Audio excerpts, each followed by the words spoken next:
We are into our penultimate day here in the PUBG Mobile Europe Community Tournament. My name is Imperium with the wonderful, the joyous, the handsome, the smexy, the man, the myth, the legend, the hero, that just doesn't need to wear a cape. Zute is right by my side along the way. Once again, second last day, man. It's crazy how it's all come down to kind of like these last 2 days. We started nearly 3 weeks ago and it's pretty wild. I got 3 words for you, Imperium. Yeah. Okay, let's go. Yes. If you guys don't get that reference, look it up on YouTube. It's a meme that we've been passing around amongst us and the production crews, having quite a bit of a laugh from it. But let's take a look at the overall rankings, right? We are 3 weeks in, Imperium, and I feel like there's so many different storylines to be told here from the different communities that represent, or from the different teams representing these communities, from individual players to the teams and their just growth over the 3 weeks. It's been an absolute blast to be watching all of this and casting this with you. Yeah, it has been, and the dust is kind of settling in terms of what we have in front of us over the last 2 days. France 982 points, Romania in second on 881. That's a 101 point difference. Like, we got to take a step back and admire France on just how resilient, how consistent the community teams have been, and when one has maybe faltered, the other team has stepped up and supported them in a big way, especially throughout, specifically like from the midway point of the second week. And as much as I want to see that challenge really come out for Romania, I would also understand how disheartening it would be if France were to lose first place so late into the tournament. Oh yeah, it's possible, because keep in mind, there's 2 teams representing each of these communities. So it's not like France is just one team ahead with 100 points. Like, if you had to bridge a 100-point gap and it's just one team playing 4 matches a day, that's pretty like near damn impossible. Yeah, but it's 2 teams representing each of these communities. So in a way, you can almost say they're only 50 points ahead. Not the best comparison, but it kind of puts it into frame, you know, just how much of that gap it is. And what's really cool that I'm looking at now, from first to second, it's like about 100 points. From second to third, it's about 100 points. From third to fourth, it is 99 points. And from fourth to fifth, it is 101 points. So quite literally, all of these gaps are in the 100-point mark area. And from fifth to sixth as well, that's about 100 points. So that's why I wanted to mention that we have 2 communities representing each, or 2 teams. Sorry, I keep on messing that up. We have 2 teams representing each of these communities, and in a way, with 2 teams playing, that 100-point gap is kind of like a, you cover 50 points today, I cover 50 points today, and we'll break that gap. But of course, that depends on how well the other community ahead of them does too. Exactly. Plus, we do need to factor in the fact that the teams are split into different groups. And in today's and even tomorrow's games, you're going to have Group D stepping out. So that means Italy, the Nordic countries, Greece, and Slovakia are all playing with only one representative. That's Red Moon, Mega Power, Greek Army, and 7-Up, all not competing in the final 2 days. So it does make it a little bit harder. I'm looking kind of specifically at I suppose Czech Republic and Greece to hold on to their positions, because UK, they have their two representatives, and for example, UK are only 11 points behind Greece. They're only about 50 points behind Czech Republic. That's more than possible in the final 2 days.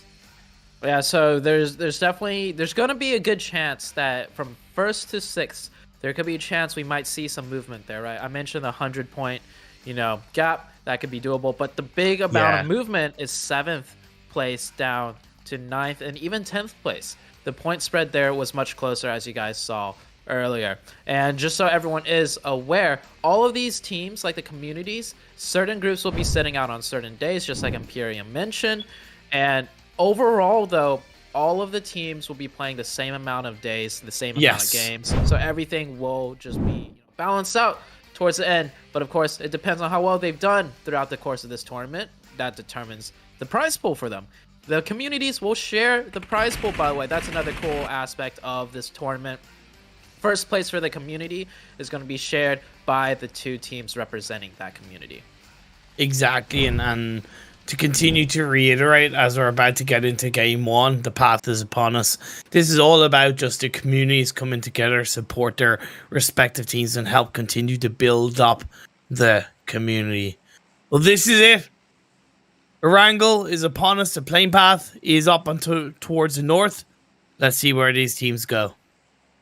Yeah, it's a okay playing path as far as Erangel goes. There shouldn't be any issues. Potentially, you might see something happen more near towards the south, because of course that playing path is quite to the north.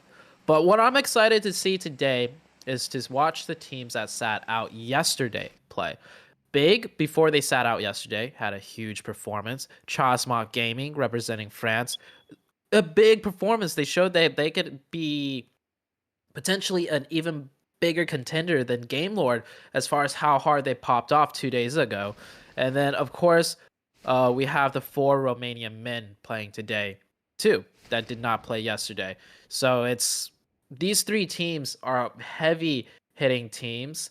And not to discredit the Showdown Gaming, aka Real Tiger 9,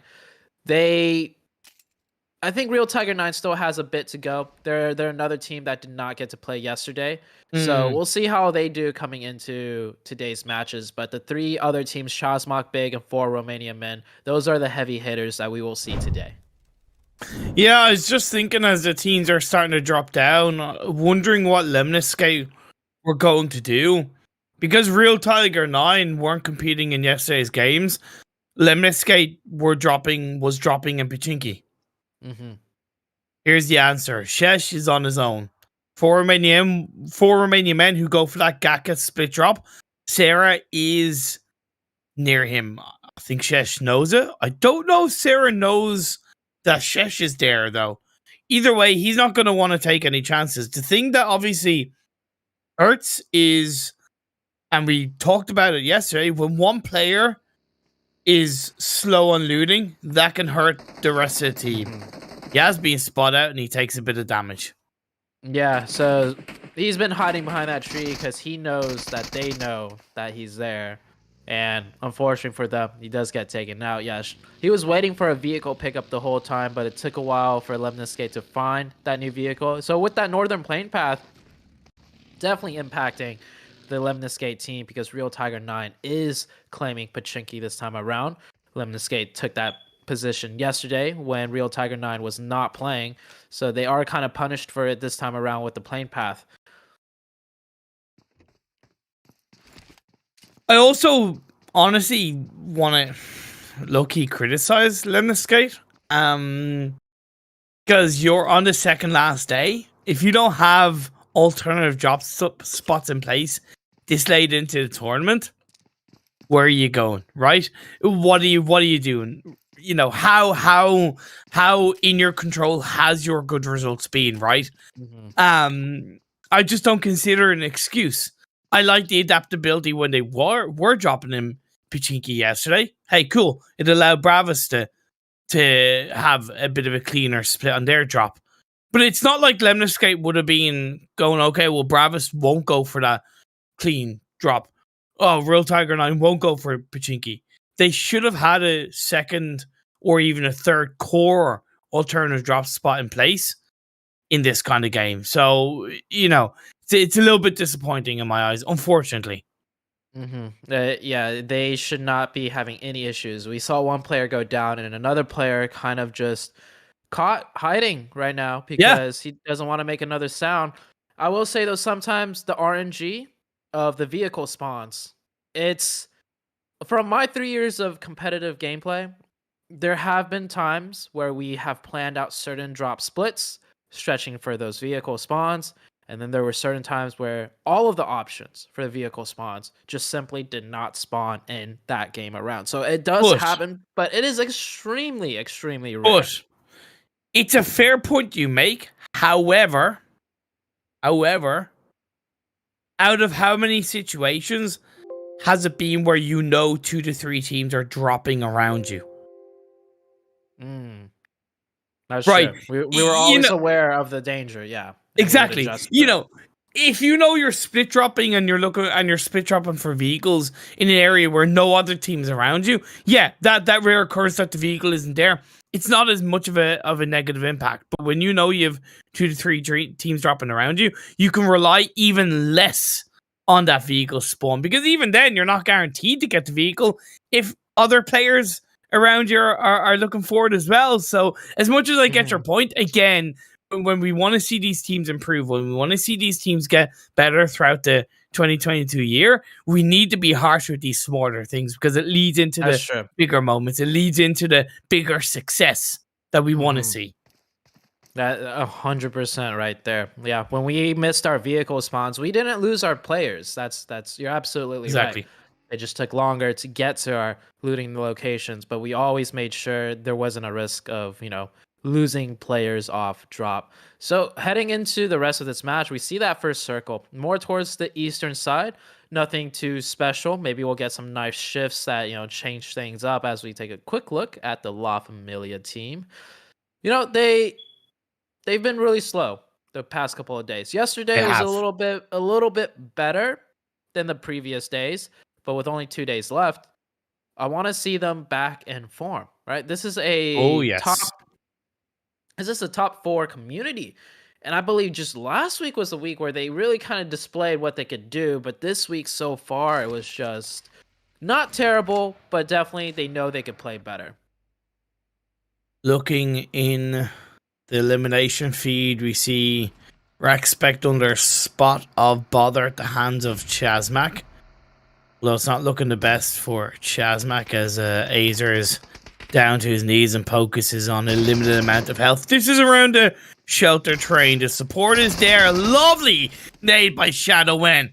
Connects onto Salazar, gets the knock, creates the time, creates the space. I can't see the rest of Rexwick trying to dip too far out of that shelter underground area, because they know that the fight has gone horribly against them.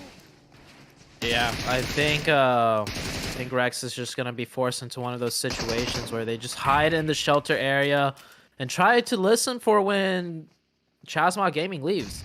But this is Chasma Gaming we're talking about. There's a good chance that they're gonna push this in and try and take out those 2 players. I mean, we're only into Circle 1, going into Circle 2. I think Chasma Gaming is not a team that is too worried about the circles until more towards the later game, as we see a lot of top teams starting to shift towards this, meta on Erangel, at least, because the map is so easy to rotate around and teams are so experienced in this map that they don't feel a need to favor a certain position so early on, right? We see them right now just immediately blocking like all the, or not blocking all the entrances, but looking to flank them in from the different entrances of the shelter area. Yeah, this is classic 2-2 in my eyes. If they do pull it off, if they really look to execute it. Because they know that it's 2v4 against them. Sorry, towards them, should I say. And that's exactly what has happened. Big A tries to stand up on towards those stairs, goes down. Azer with the second. Classic. Just cleanly done by Chazmak. And they didn't really waste too much time. And they've got 4 eliminations within 9 minutes. Can't argue with it. 4 eliminations in the first beginnings of the match, and they clear out a team that could potentially, you know, hinder them later on because they're right next to each other in that position. But next circle comes out, a southern shift. Wow. Military Island, question mark. Probably not. I'm just gonna throw it out there, probably not. But that is in a sense, the circle has like jumped to like almost the 4th circle in terms of land that the teams will prioritize, right? That entire river, body of river, nobody's prioritizing that. And as far as Military Island goes, I don't think any teams are going to go down that way. Eastern Stars, Game Lord, on the outskirts of the circle. Absolutely wonderful as it's 1 elimination point. Yes, Athos has gone down, but this is going to be a second. And when we look at these 2 communities, right? France and Romania, 1st and 2nd. Eastern Star need every single elimination point. And of course, placement point they can get, especially against Game Lord and Chazmak. So this is really spicing up. Yeah. I wonder if that is targeted or more by means of the circle ships, right? We have seen those 2 teams kind of fight here and there, very rarely, but given the nature of the circles, it might have caused that. Or, fingers crossed, right? Coming into today and tomorrow, those 2 teams, or not those 2 teams, Eastern Stars in particular, is looking to hunt down the Game Lore side. It's a good question. I don't think it's full-on targeted, but it could be that calculation choice by Eastern Stars to maybe swing a little bit closer to where they feel Game Lord could be, because they know that Game Lord dropping Yasnaya, and the opportunity was there. They found 2 elimination points. So it was a really good question you ask. I know from speaking to Eastern Stars in the past that Kapala doesn't like to target teams, doesn't like to go for that kind of hot drop challenge in that regard. But I'm not denying that it was a little bit of a calculated rotation. Yeah. And speaking of which, like, I've talked to other like higher level teams, like PMGC level teams and whatnot, and I think you're absolutely right. The days of targeting a team, hold on, as Chazmak is actually going to engage on this fight, pushing up super close to Bravis. That's a 1-for-1 trade. Pocus in a 1v1 himself. No way! You don't do that, Pocus. The drop shot did not work for him there. Chazmak Gaming down to 3 players, so it is still even in terms of numbers. It looks like the Bravis side of things, though, don't necessarily have all the meds as Lewis is moving. Oh, Lewis might actually be knocked. Yeah, I think Lewis is actually knocked, trying to crawl to safety there. So 3v2 situation for the Chazmak side. Shadowin definitely overstepping, but his teammate from behind had his cover, and luckily he does not go down. I don't think that was intentional by Pocus. I really believe that was him just looking to jump up and shoot into the window, but got a bit too close to the windowsill, and the animation took him over the sill. I really believe that was the case. And he did well to try and react to go for the drop shot, because it's like, oh no, I wasn't meant to go through the window. But either way, it was a good pickup for Bravis in that moment. They are, however, down to 1. Morphe boy, he's on his own. Yeah, Morphe boy. And there we go. There's that shift. Yep, completely taking Military Island out of the question. Boom. And we see a lot of teams actually kind of set up for a potential military circle shift. They're controlling all of that shoreline side. So, I mean, the players don't trust the circles at all. They're just like, oh, okay, I see where you're going with this. We're not going to be caught with our pants down. But luckily for them, it does shift up hard to the north onto the main island. So we got Potato Hill in play. We got that large sprawling hillside that we've seen oh so many times come into the late game. And then, of course, big on that very northern edge, just taking their time, edging around. They're in no rush whatsoever. That sets up big perfectly for the type of plays they want to make. Isolated 4v4s on the edge as we break into the circle. I don't necessarily love the timing of Big's rotations, though. I still think it's a bit too slow. Like, I feel like they could have been a bit more solidified into phase 2 on the northern side before phase 3 popped. That's just a personal observation and a bit of an opinion. We'll have to wait and see how it works out for them. Yeah. Lemnis Gate's still on the military base island side, so they're the only team that's got to have to cross the bridge. Daddy IGL, the last player. Did I say flavor? The last player alive right now, hiding in the shack. Game Lord down to 2 after their scuffle with the Eastern Stars. Just trying to find whatever position they can. They're actually going to take a little bit more of a centralized position at this compound. This compound definitely defendable with 2 players, but you can see Victor here. Victor's trying to take care of the sole survivor of the 100 right now. I don't know what happened to the 100. I really would like to put it down to them trying a lot of new things. This is a PMPL team. This is a team that last year in the full split were very close to qualifying for PMGC.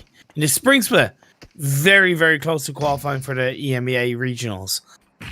And honestly, they should be performing a lot better. I know they're not able to play at the moment with one of their star players, Alicio, but I don't really consider that much of an excuse because really, honestly, the best teams can play without, like, let's say they're one of their players not being able to compete. The best teams are able to back up in a situation where one of their stronger players isn't able to compete from that point of view.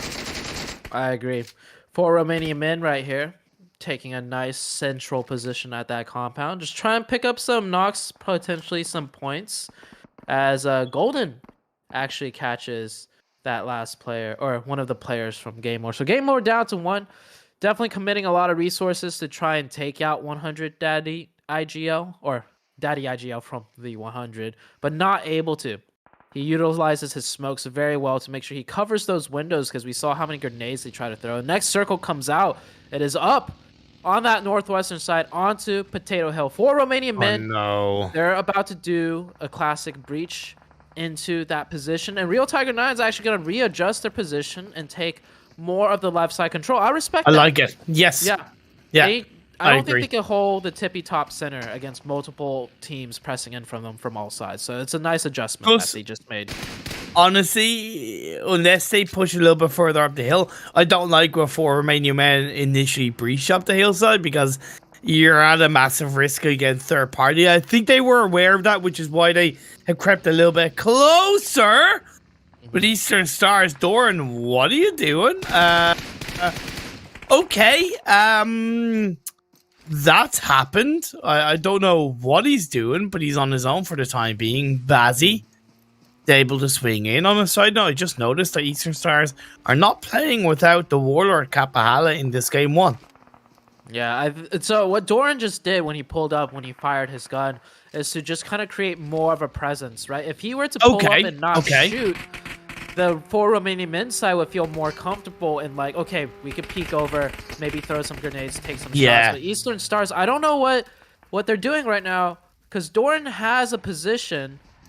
Oh, so they're readjusting their position. I guess Bazzi was trying to find a newer position for them, and this is not very Eastern Stars like. We usually see them just, very comfortable with just taking an edge position, especially even with 3 players. They're able to take that edge position and just work their way in later. But some wild rotations coming out from Bazzi there. Why do you think I highlighted that the Warlord Kapahala isn't playing today? He's the IGL. And maybe that's why. Oh my god, Fear the Flame. What the hell? The Flame's being put out by Golden Esports. On a side note, if you weren't too aware and you're looking at going, who the hell are Fear the Flame? Formerly known as LMV, they changed their team name to Fear the Flame. happens to be connected to them in the past is back in early 2019. They were actually playing under Fear the Flame. They competed in the ESL Milan Mobile Open Finals under the Fear the Flame name. So it does have a lot of meaning to them. And they're bringing it back. They're going old school with the name. They're going back to the roots, pretty much. Exactly. I always love seeing that out of, teams, especially esport teams, right? When they go back to their original roots, it's like a huzzah, so to say, to see if they could get that spark going back. But honestly, LMV / Fear the Flame, they've been doing okay, right? Most likely not as well as they want to, but it's not too terrible either, as long range shots from downhill. Chasmok Gaming. So you see Chasmok with 3 players, right?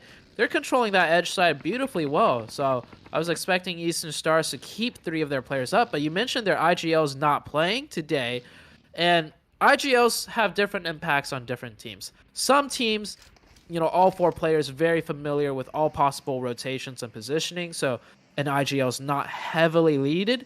But if Kapahalo is the type of player that has a very strong, resounding voice on the team, his teammates might just have gotten used to, Kapahalo leading everything with like a iron fist, so to say. And which is not a problem, but when you don't have that IGL playing, you're more unprepared and more not as confident with those rotations and positionings. As Game Lord down to 1. Interesting edge position. He did get that circle shift though, so he could chill for now. Golden Esports. Barry is knocked, but they do have the run on Uncanny from a distance, who are yet to make their entry point into this circle. Real Tiger 9 have been on this Potato Hill location for quite a while. They picked up a knock on and a kill onto one of the Eastern Stars players, but now they're being breached by Golden Esports. Nice disengagement by Marcio. Steps it back a bit. 2 elimination points so far for the UK side. Now they're going to look for more. IU says, hi Golden Esports, we're here. You think you can breach us? Not today. There could be a bit of a third party from La Familia. Can't see the Portuguese side of Golden Esports surviving for much too longer. I think it's just Faria that's left alive as grenades rain down. It's the end of Golden Esports.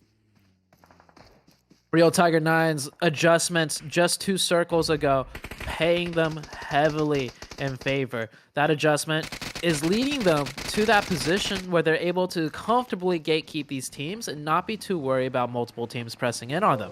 On the northern side of things, we have Glor still in play, and we have 4 Romanian men, the team that took over the Potato Hill. You see, in this position, just how difficult it can be to hold this position down. They have multiple smokes down, trying to figure out where to go in next. They won't manage to defend successfully, but as they drive in, there's still teams behind and around them. Chasmok Gaming being one of the teams right next to them. There's also a pocket of a fight between YMCA and Big. Big has 1 player knocked. YMCA does have a player down, so it's technically, for the time being, a 3v3.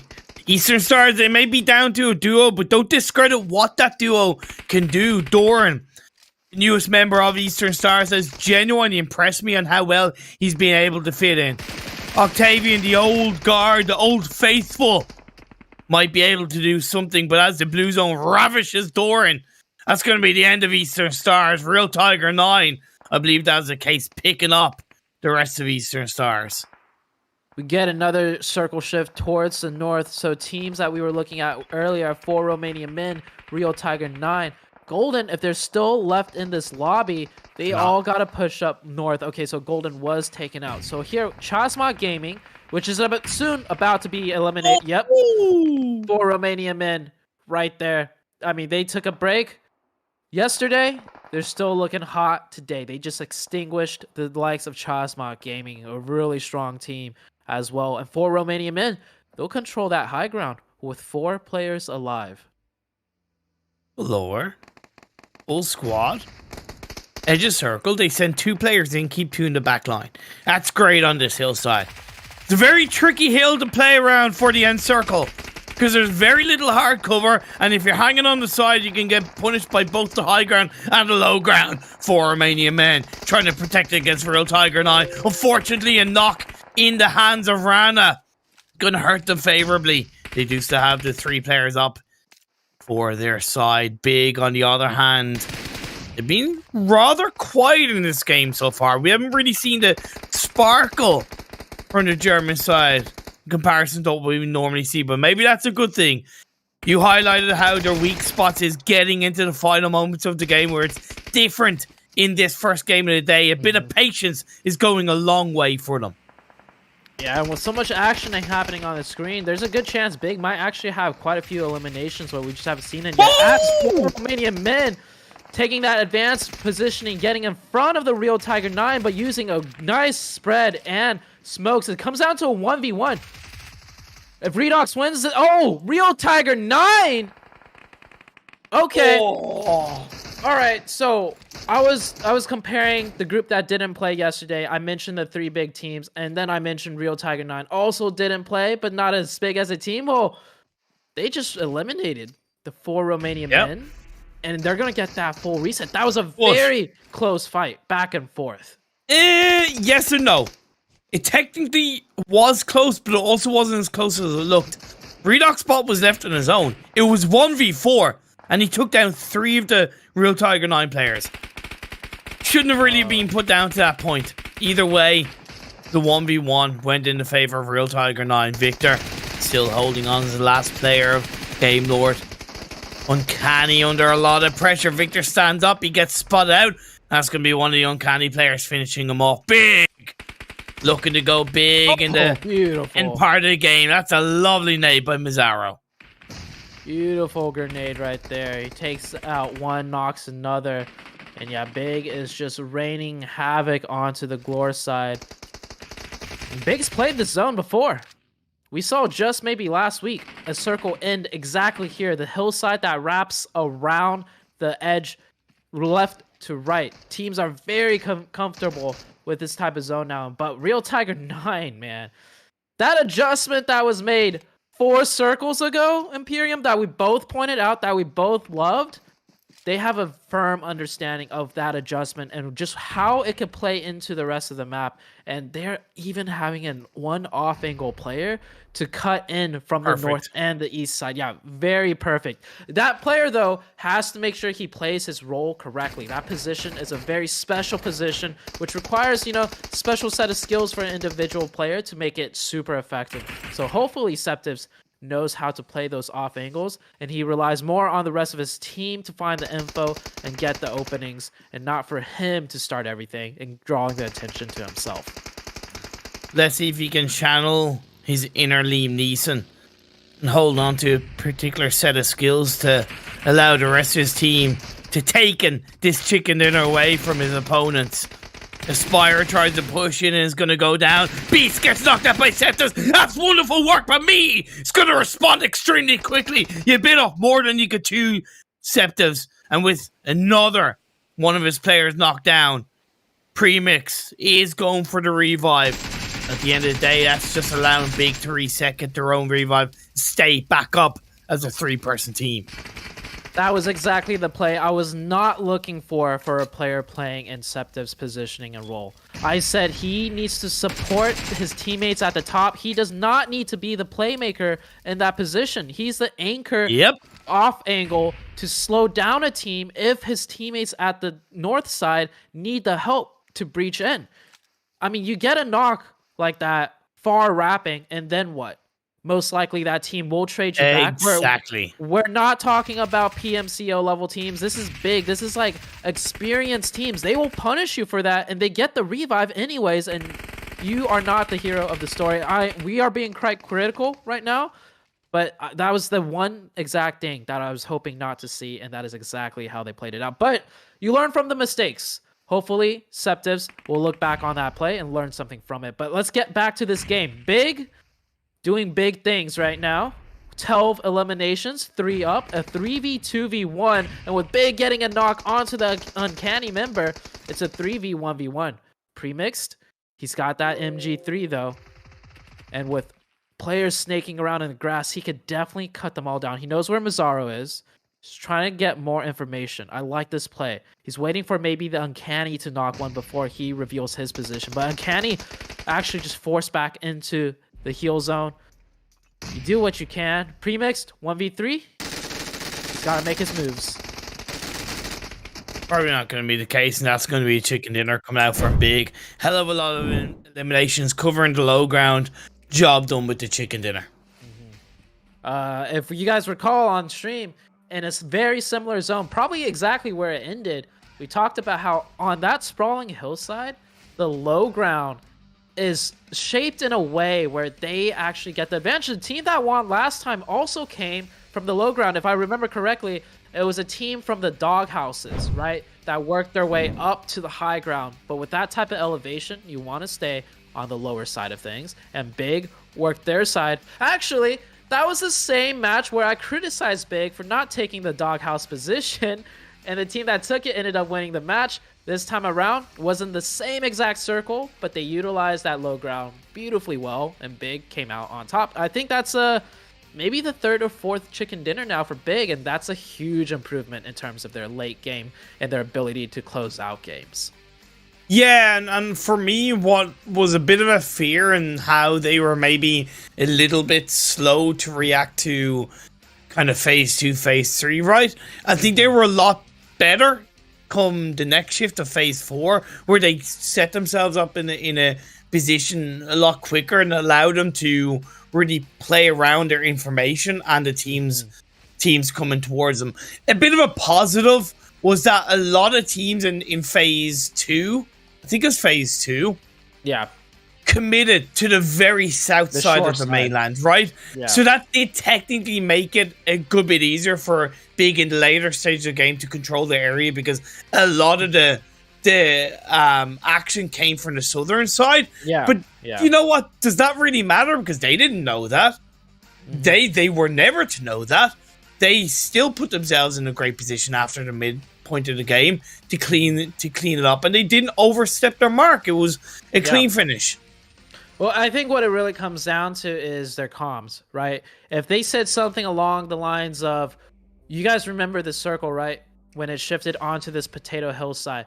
We messed up last time by taking the school apartments and forcing ourselves to fight a team hard gatekeeping us, right? If this time around they adjusted and being like, let's not commit to a stuck low ground position like the school apartments. Let's actually take a position right now on the hillside where we have an ability to set up and fight our way into the rest of the hillside more easily. And I mean, based on how that match played out, I think that's exactly what they did, right? They were south of Chasmot Gaming. Chasmot Gaming was sandwiched in between the four Romanian men on top of Potato Hill, and they were sandwiched between the big side that was on that low ground, already positioned themselves on the hill. So that adjustment right there, learning game after game.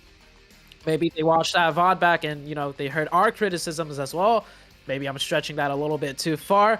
Who knows, though? But Big, they're learning very well on their own right now, and they are improving quite drastically when it comes to the late game. Yeah, 110%. Can't argue with that at all. It's exciting to see, to say the least. We're going to go to a bit of a break. Highlights coming up on your screens, followed by the match rankings of Game 1. Then we'll be heading into Game 2 of the day. So don't go away. See you all in a few minutes.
Hello, hi there. Thank you for joining us. The PMECT, the penultimate day, and the first game of the penultimate day has finished, and it was won pretty confidently, pretty cleanly, as we talked about today by the one and only Big.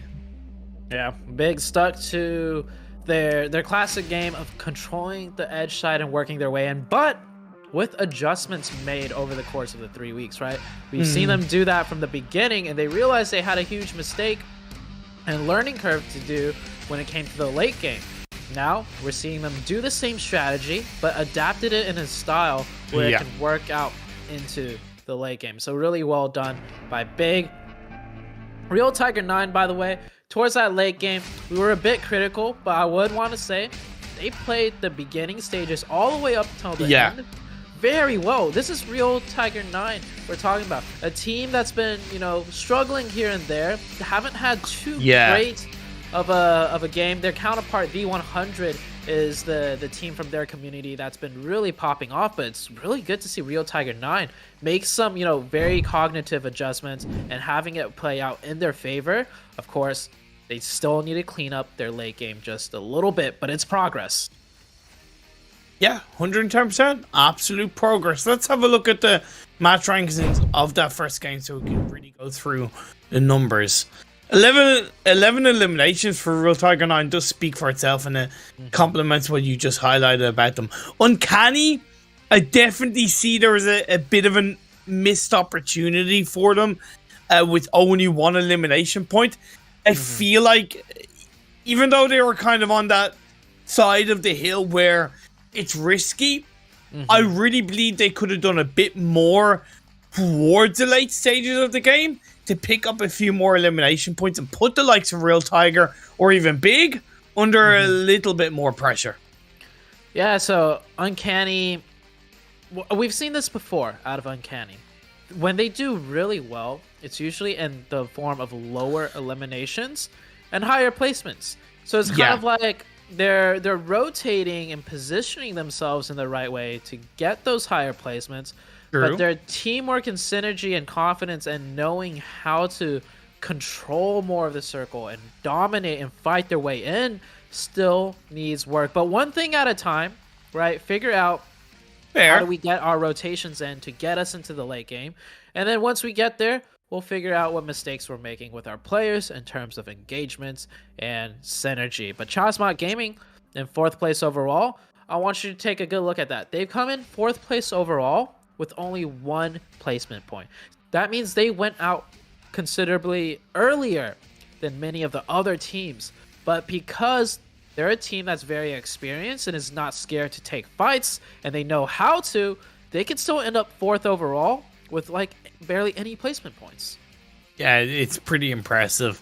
Game Lord on the tiny bit of an opposite scale, where Victor was able to stay alive to the point of getting 6 placement points, means there's 9 for Game Lord. That's 19 in one game for the French community. And when you look at their closest rivals, for Romanian men, 14 points in the first game. So a continue, step up for, not step up, but a continue increase in the gap between France and Romania. Germany was overall the biggest winners. Unfortunately, Fear the Flame, new name, same unfortunate mistakes in terms of just looking lost. They only got 1 point, but it was still 29 in total for the German community. Game by game, technically, they're getting closer to Romania. Yeah, they are technically getting closer.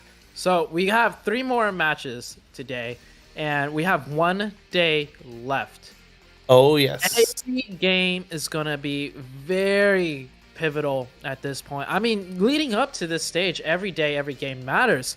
But towards the late game or towards the end of a tournament, that's where the mentality also kind of sets in. Right? Yep. If the team starts catching up, how do they feel? Do they feel more energized to press even harder? Would that make them, a little bit too overzealous and cause the team to make mistakes? And on the opposite end, if you're starting to feel like a team might pass you up, how are you going to react to that as a team? Are you going to start playing more passive and safe so you don't, venture out to make mistakes? But is that ultimately going to lead the team to playing too passive, right? So towards the end stages of a tournament, each game is even more important because it will heavily affect the ways the teams and the players react to the situation. And it's perfectly natural. It's just how aware you are of it as a player, as a team. The more aware you are of it, the more you're able to shape the impact, shape the control, and essentially turn it into a positive, right? Use it as a way to kind of motivate yourself. Use it as a way to, at the end of the day, succeed. There's no guarantees, but that's the way I look at it, at least. Game 2, we do see a guaranteed playing path upon us. Going for the north, down towards the southeast. A little bit tricky if you want to get towards the southwest side of the map, but it's great for Fear the Flame, great for Uncanny, and great for the likes of the 100. Very good playing path for most of the teams. Might see some teams struggle just a little bit as Lemniscate. Okay, we've seen this before, actually. Lemniscate drop here with Glor. And what we haven't seen, though, is these two teams actually taking a proactive engagement with one another. Both of these teams usually kind of drop here, and it's a stalemate with maybe one player getting caught out, and then the other team doesn't press the advantage to finish out, the other enemy players, but they just continue to keep looting a little bit, and then they leave. So neither team really coming in here with a very good set plan to engage upon each other, which I don't like. I feel like this kind of just wastes time for both teams. At least one of the teams needs to be here with a more proactive mindset. And the first circle does pop on up. We are going towards that eastern side of the map, southeastern side, might I add, with a little bit of the water and those islands in play. We'll see on the second circle shift just what happens. So, but yeah, this 4v4 Imperium, it's not looking like any team really has a clear idea of what to do. For example, Glor, they could isolate that one player that's next to them. They could go around the backside of those buildings and yeah, they could isolate a player and do something, but the Glor members have been sitting in the same positions, the same compound, the entirety that we have been watching this fight. So they're just all relying on the other team to make a mistake so they can do something. That's the problem, right? We talked about it, I believe, with what team was it? It might have actually been the Real Tiger 9. We were saying, like, in those Picado Picado fights, they need to be more proactive. They can't just sit around and rely on the other enemy team to make a mistake and give them the opening. And that's kind of looking like what Lemniscate and Glor are both doing. They're just waiting for, you give us an easy opening and we'll maybe try and do something. Freezy on the roof on his own. To me, he's a catalyst for Lemniscate really putting a massive dent in Glor's ability to come out on top. It's important that he doesn't get knocked. If he gets knocked, it goes horribly wrong, and honestly, I'd recommend the rest of Lemniscate to disengage if that's the case.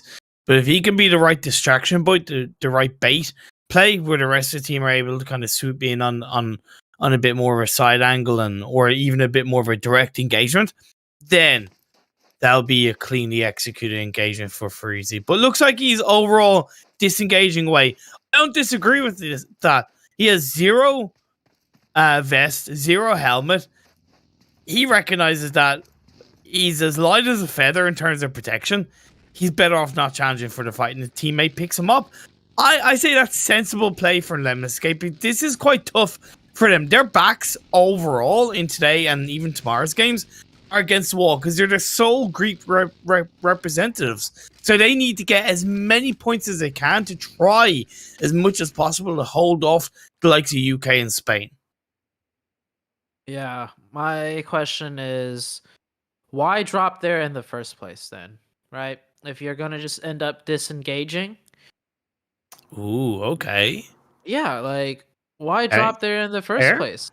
Like, the way they dropped is they dropped around the edges of the city too. They didn't drop trying to control one side and then, looting it up and then taking the fight. They're just dropping on the outskirts and just forced to not get much loot. You saw that one player with like barely, not even a vest, and then they just run away. So, like, what's the plan? What's the goal? That's my question to Lemniscate. You always got to have one of those in mind whenever doing anything throughout the duration of a match. So, taking a look at Rex, though, getting into a fight with Golden. Looks like Golden's going to be backing up here. Golden have suffered one casualty, so I expect at least gotten a bit of a stranglehold. Portugal against Spain. Yes, they're neighbors in geographical sense, but they're certainly not neighbors in the world of PUBG Mobile. They'll take shots if they have the chance. Power Grid is the home of Golden Esports. They have been able to now disengage. They'll take the loss of what was one player and continue on this game as a trio. Technically, they are neighbors because they're next to each other during that fight, but oh, come on, man. Come on. They're not friendly. Go. They're not friendly neighbors. Fair. I'm sure people have had neighbors that, you want to go over and, like, strangle them or, like, at least egg their house or something. you trying to tell us something, Zute? Have you strangled your neighbor? No, never. I sure? would never be the type. No, but I will say I've watched Netflix shows where neighbors aren't the friendliest of terms. So you can be neighbors, but not friendly. Anyhow, back onto the map as we take a look at how the teams have adjusted so far. We got La Familia holding a nice little high ground off-center location. Eastern Stars sticking to their mountaintop sides of Impala.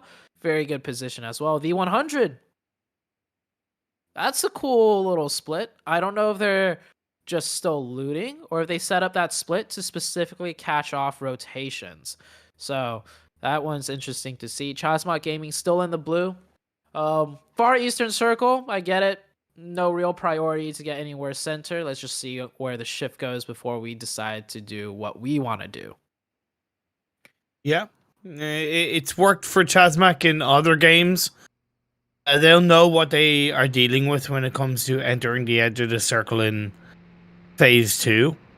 Or should I even say not knowing what they're dealing with in terms of not having the information, but they'll take their time sending in. I like that spread from the 100. I would argue if they're now repositioning to in some way join together, it's a little bit late into this phase 1 blue zone closing in.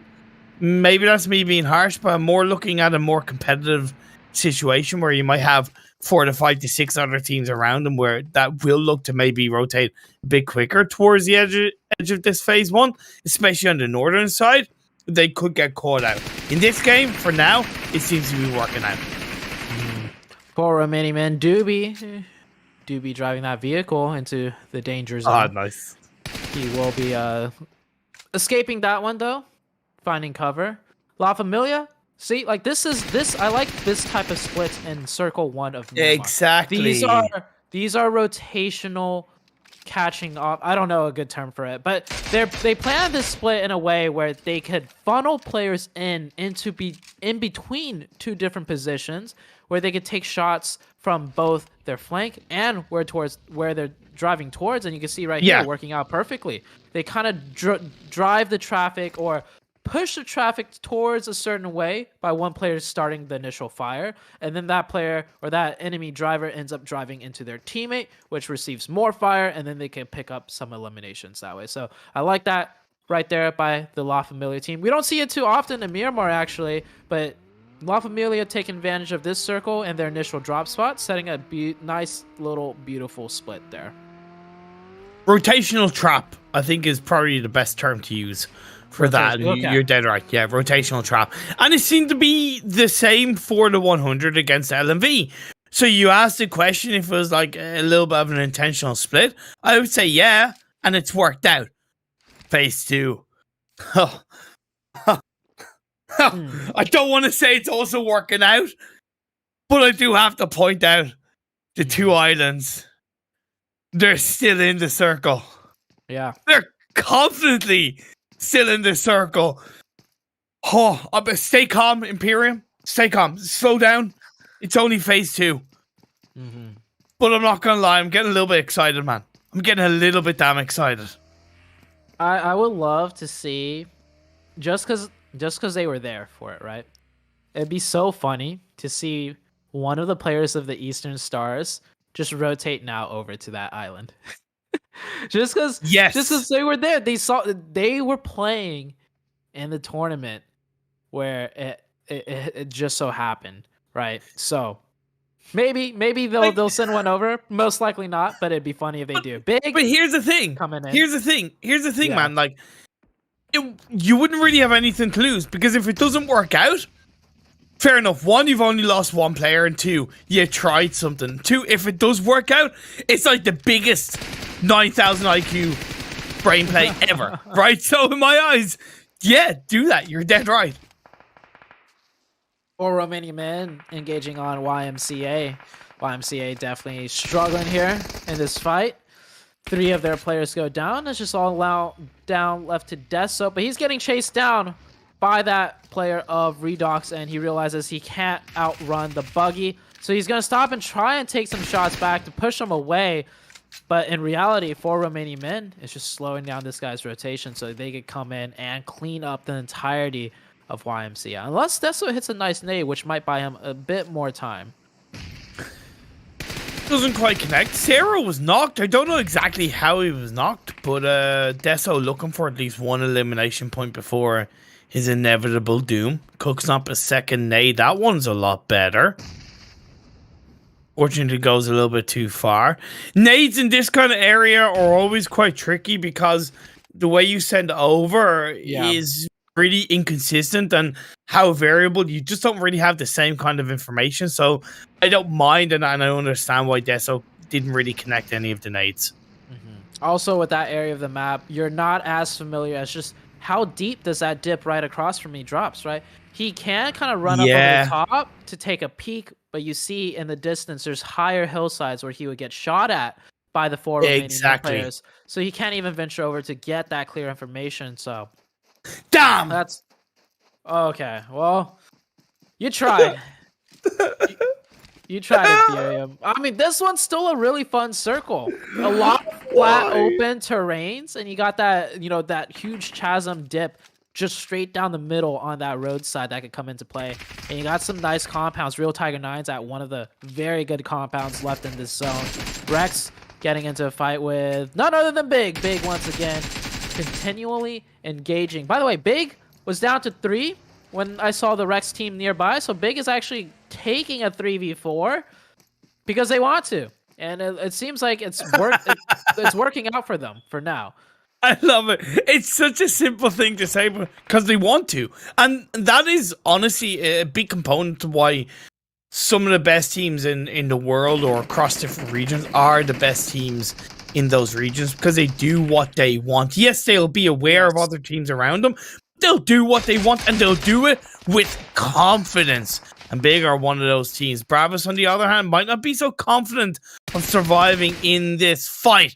As 4 Romanian men, another very confident team, have 3 eliminations and potentially looking for 4 and 5 if they can finish off Bravos. Make that a 6th. There's also the last player, YMCA, close by, but he's staying absolutely dead quiet as Due sends it in, but he goes in on his own, and he pays the ultimate price. Yeah, Doobie right now, lucky that there were a lot of smokes down, so he's able to survive in the smokes. But yeah, he sent it in by himself. He's gonna easily stop short on top of this hillside right here that we see Sarah, and just lob some nades or do some peeks, add some pressure, but he full sent it as a solo. And Doobie actually gets knocked and thirsted. So 4 Romanian men losing a player in a very, very amateurish way. Yeah, unnecessary. Yeah. That was an amateur mistake, especially for a team like the 4 Romanian men. I guess they won the fight, but I'm not even impressed or happy for them, because I expect more, and that was not it. Call it maybe just the panic of wanting to close the fight out as quickly as possible. But honestly, even I don't have an excuse for that, and I'm fully in agreement with you. I love how we're like quite harsh in different areas of how teams play, and we have our kind of principles of wanting teams to have a certain standard of gameplay in different aspects, and it's just great to see when and hear when you're harsh in that way and kind of be like, yeah, I can get behind that, Zute. I can get behind it. The next phase is about to pop up. So I'm curious on where it goes, and it goes to the northeastern side of the map. Oh, man. I remember when I played comp and we would complain about these hardships. But man, watching it happen, it's a lot less stressful. If anything, I'm like, ooh, this is fun. This is going to be interesting. By the way, big one there, 3v4 with respect. Big on that far southwest side, far away from that circle shift now. They took that engagement and closed it out with a man down. Lemniscate. Lemniscate. Lemniscate. What are you doing? You're going into that building as if you know there's just one player, as if you're confident there's just one player. Not only is this Eastern Stars' home, but secondly, you got to know that they have players angled in many different areas of the compound of that city. Therefore, they're going to have that covered. They're going to have that return of fire. And that was a bit of a silly mistake from Lemniscate. I think they still have one player up. They do indeed. But I'm sure Eastern Stars will get rid of them quick enough. A little bit of a miscommunication there, almost running into a teammate's grenade. But now that the Eastern Stars are prepped and set for this push, I do imagine they will be proactive and take that team out that's right underneath them. Lemniscate with only 2 players? No, 3 players. Oh, wow. Okay, they did get the revive. Now down to 2 with that grenade opening. And the push is surely going to happen now. Shorty, you can't be serious. I am, and don't call me Shorty. Versace, nothing he can do. Down he goes in Eastern Stars. They'll find it. The one question I was actually about to ask you as it happens that we're in this area of the map as La Familia finishes off Road Tiger 9 was who was going to be the first team to commit to this roadside, right? Yep. If you commit too early, in my opinion, you pay the price because you're going to have teams around you. Of course, if you leave it too late, you're kind of either going in blind or you're going in towards a team that already have a solidified position. So it is quite tricky. Right. Yeah, to just break down the formula of when you want to commit to that real quick is, yeah, go too early. Another team can pressure you in without that team worrying about being third party. You need to time it just perfectly enough, just like how Mazzaro's trying to time these grenades. I want to see how this 1v1 goes down. The big team. Oh my god. Getting that oh my god, Mazzaro! Oh. Mazzaro! Mazzaro! Oh my god, Mazzaro! What a firecracker! Step up, stand up! He gets his 3-piece! Big! Mazzaro! I know I just popped my tits, but Jesus Christ! What a play! That was a 1v3, but that was a beautifully done 1v3 by Mazzaro. That's going on his Instagram, by the way. Check him out on Instagram. Guy posts some pretty sick clips, and that was one for the books. Mazzaro, down to a solo, but representing big how they should be represented. They go down fighting, and he took down Chosmok Gaming. By the way, it wasn't just like some other team in the lobby. He took down Chosmok Gaming 1v3.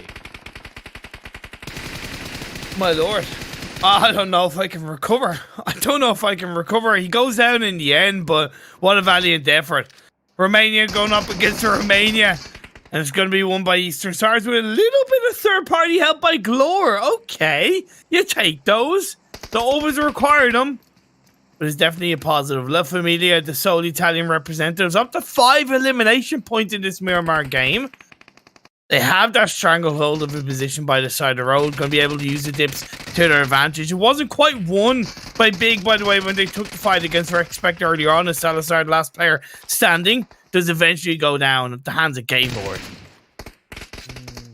La Familia holding down this roadside compound quite well. Game Lord's going to be the next team that needs to breach on in. They could circumvent them, but that will just put Game Lord in a position later on where they can be easily taken advantage of. So they're going to they should elect to take this fight now rather than just try and survive One more circle, and it is looking like Game Lord have figured out an angle that they could use.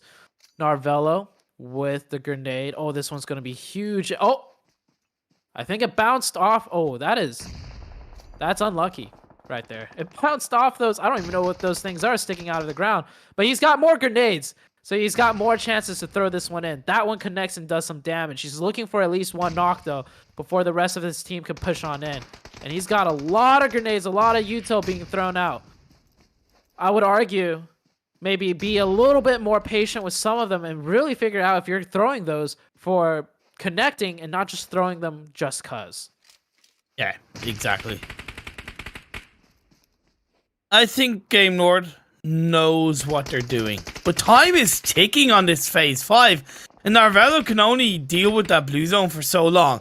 See the smokes being thrown across the road by Akashi to try and give some kind of entry point, but you need to swap those smokes for guns, for bullets. The pressure needs to be put on board. Evil Boy just find Narvello. Akashi now the last player up for Game Lord in a 1v3 against La Familia. Could be a bit of a third party by either the 100. I think that's the case. Yes, from behind, the 100 cleans up Game Lord. I feel like Game Lord messed that up, man. From those two different angles with the amount of grenades they had, that should have been an easy wipe. Definitely not patient enough with those grenades. Maybe they felt too pressurized by the blue zone, but that's not like the Game Lord that we're used to seeing. So I think that right there is something that they will themselves be disappointed in and know that they should have played that way better. Uncanny, Papa trying to hide in that crevice. He will get taken down by the Fear the Flame team, previously known as LMV. Next circle shifts on up. It is going towards that northeastern side, so away from the roadside of the La Familia. Golden Esports, I've noticed a slightly consistent improvement on their performances overall. Fortunately, their time is finished in this Miramar game as we are down to our final 4. La Familia, the 100, Eastern Stars, and the side of Fear, the Flame. Eastern Stars doing a little bit of scouting here. Keep in mind, this is the team that decided to just control Impala on the edge of the circle. They didn't elect to control a more central location or those giant hilltop sides. So that shows to me Eastern Stars are very comfortable and familiar with this zone, and they exactly know their game plan, controlling the edge of Impala and which positions that will lead them to for the rest of the match, regardless of where the zone shifts. That is a very solid display of a team having a set game plan, knowing exactly what to do, and having all of their options open. Of course, the late game is always a different story in terms of how well they can execute it. But it is going well, as they should get that revive, and La Familia down to 1 shouldn't be too big of a threat for the Eastern Stars. Yeah, but I have to be critical of Eastern Stars, specifically Doran. He was rocking around in a buggy for a good 10-15 seconds minimum, just driving around. Sorry, but what are you doing? What are you providing for your team at that point? The focus needs to be on shutting down La Familia in that moment. We move over to Fear the Flame, going up against the 100. Just 2 players left, Goldie and Perks. This could be a really dynamic duo, by the way, when it comes to towards the tail end of 2022 PUBG Mobile Esports. Perks is the kind of player that needs that aggressive support, and I really think Goldie, he's a little bit less experienced, but I think he has a lot of strength and maturity about how he plays the game, and he could really support Perks, and a lot of success could come throughout this year. We'll have to wait and see if that is the case. Eastern Stars did clean up La Familia, though. Eastern Stars controlling more of the zone here. Comes down to a 4v4v2. Oh, and the 100 and Eastern Stars get the circle. That's actually perfect, because we might just see a 4v4 end game. Of course, Fear the Flame still in the match. Can they get into the circle? The Perks with some absolutely precise shots, nailing down that 100 player. And ooh, how many grenades does he have? I want to see him not make the same mistake as the Game Lord team. 2. Be a little bit more patient if you don't have too 3. much. That's 3 nades he's thrown out. He has a molly. Molly's been thrown at too. And I hate to say it, I think that's they're blind. They're blind utility, unfortunately. However, he does swap out for the gun, and he's not blind on that one. Finds Will, the 100. They were too clustered up. They were two together, two stuck in their own little corner. And then both sides punishing them from a distance. However, Perks, he doesn't care who it is. Sees a body, he'll take shots on that body. Finds a player from Eastern Stars as he crawling away, trying to get revived by his teammate. Octavian is able to finish off one of the Fear the Flame players. Got Perks left on his own. Octavian doing a great job of suppressing the two remaining teams around him. He's going to swing around while Perks is able to get full med kit off. Nice. He's not able to move around in time. That's great play by Octavian. I see, boss. Last one up. I think it's pretty much done for. Bozzy goes down. Very nice knock right there. Octavian, though, should find that angle as soon as that smoke wears out. And he realizes it. And there we go. Nicely cleaned out by the Eastern Stars. So, that's something to be learned. If you're a team that, you know, controls the Impala area, like maybe you're a team that drops Impala, and you see a circle towards the eastern side, and it's not ending in Impala necessarily, but Eastern Stars have just displayed a showcase of their game plan from the Impala area. If we could keep teams out of Impala, we could control the edge side on that eastern side, and there's some dips, there's some sight lines that they use to bound from one location to another to close out the rest of the game, even if it shifts more to the north, more to the south. So that is like a study case for teams that might want to use that Impala strategy. And even if you don't initially control Impala, right, you could take that note page from the Eastern Stars and be like, okay, in this type of circle from where we're rotating, maybe you're rotating in from the southeast, we're going to take a fight with a team in Impala. We're going to try and eliminate that team. And if we do, afterwards, we do exactly what the Eastern Stars did. So Eastern Stars doing a really good game right there. I think that's the kind of game that I really would love to see screenshots of every circle shift and kind of, or every position Eastern Stars were in on each circle shift, right? Because I think it would paint a much bigger picture of what you are clearly highlighting and how they were able to execute that game. Like I said, the only mistake was when Doran was kind of driving around when... As much as he was driving around initially to have the anchor point, he then started driving around again and again. And yeah, okay, they end up winning the fight against La Familia. But like I pointed out with another team, that works here, but in a more competitive setting against more competitive teams, that might not work as easily, right? Or you might get punished for that. So just something slightly to point out against that moment in Eastern Stars. I think Doran would have been ready to adjust, though. Like, he's confident enough in his team that his team will let him know with enough time when he needs to come back and join them. Like, if it goes bad for whatever reason. But I think Eastern Stars, in that situation, adapting to what was happening, they were like, no, we're good. Like, one of our players is knocked, but we see the angles we control. We know how difficult it is for that team to press over the hilltop side. Like, you're good. Right, and I'm pretty sure Doran and his comms were probably like, do you need me to come back? And the rest of the team was like, no. Get our anchor point in, create some spacing, create some noise, so we don't get third party by a different team. We got this under control.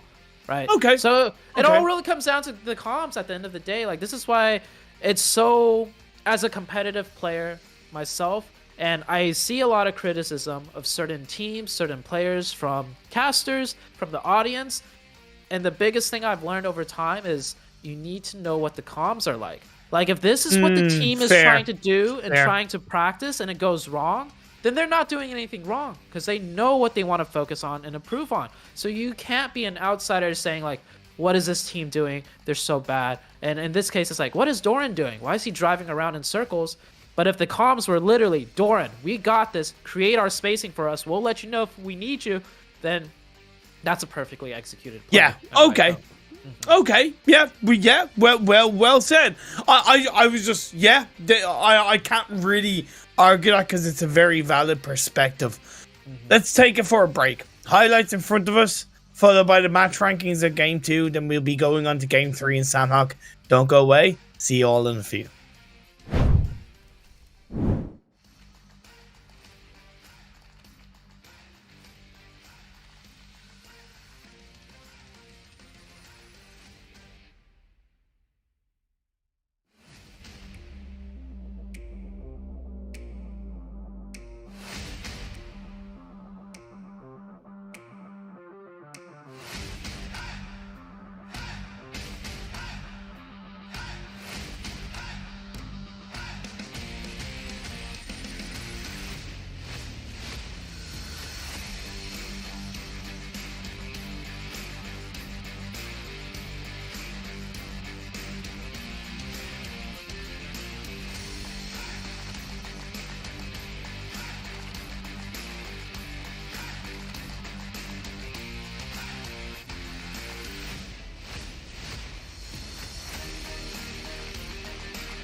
PMECT, the penultimate day.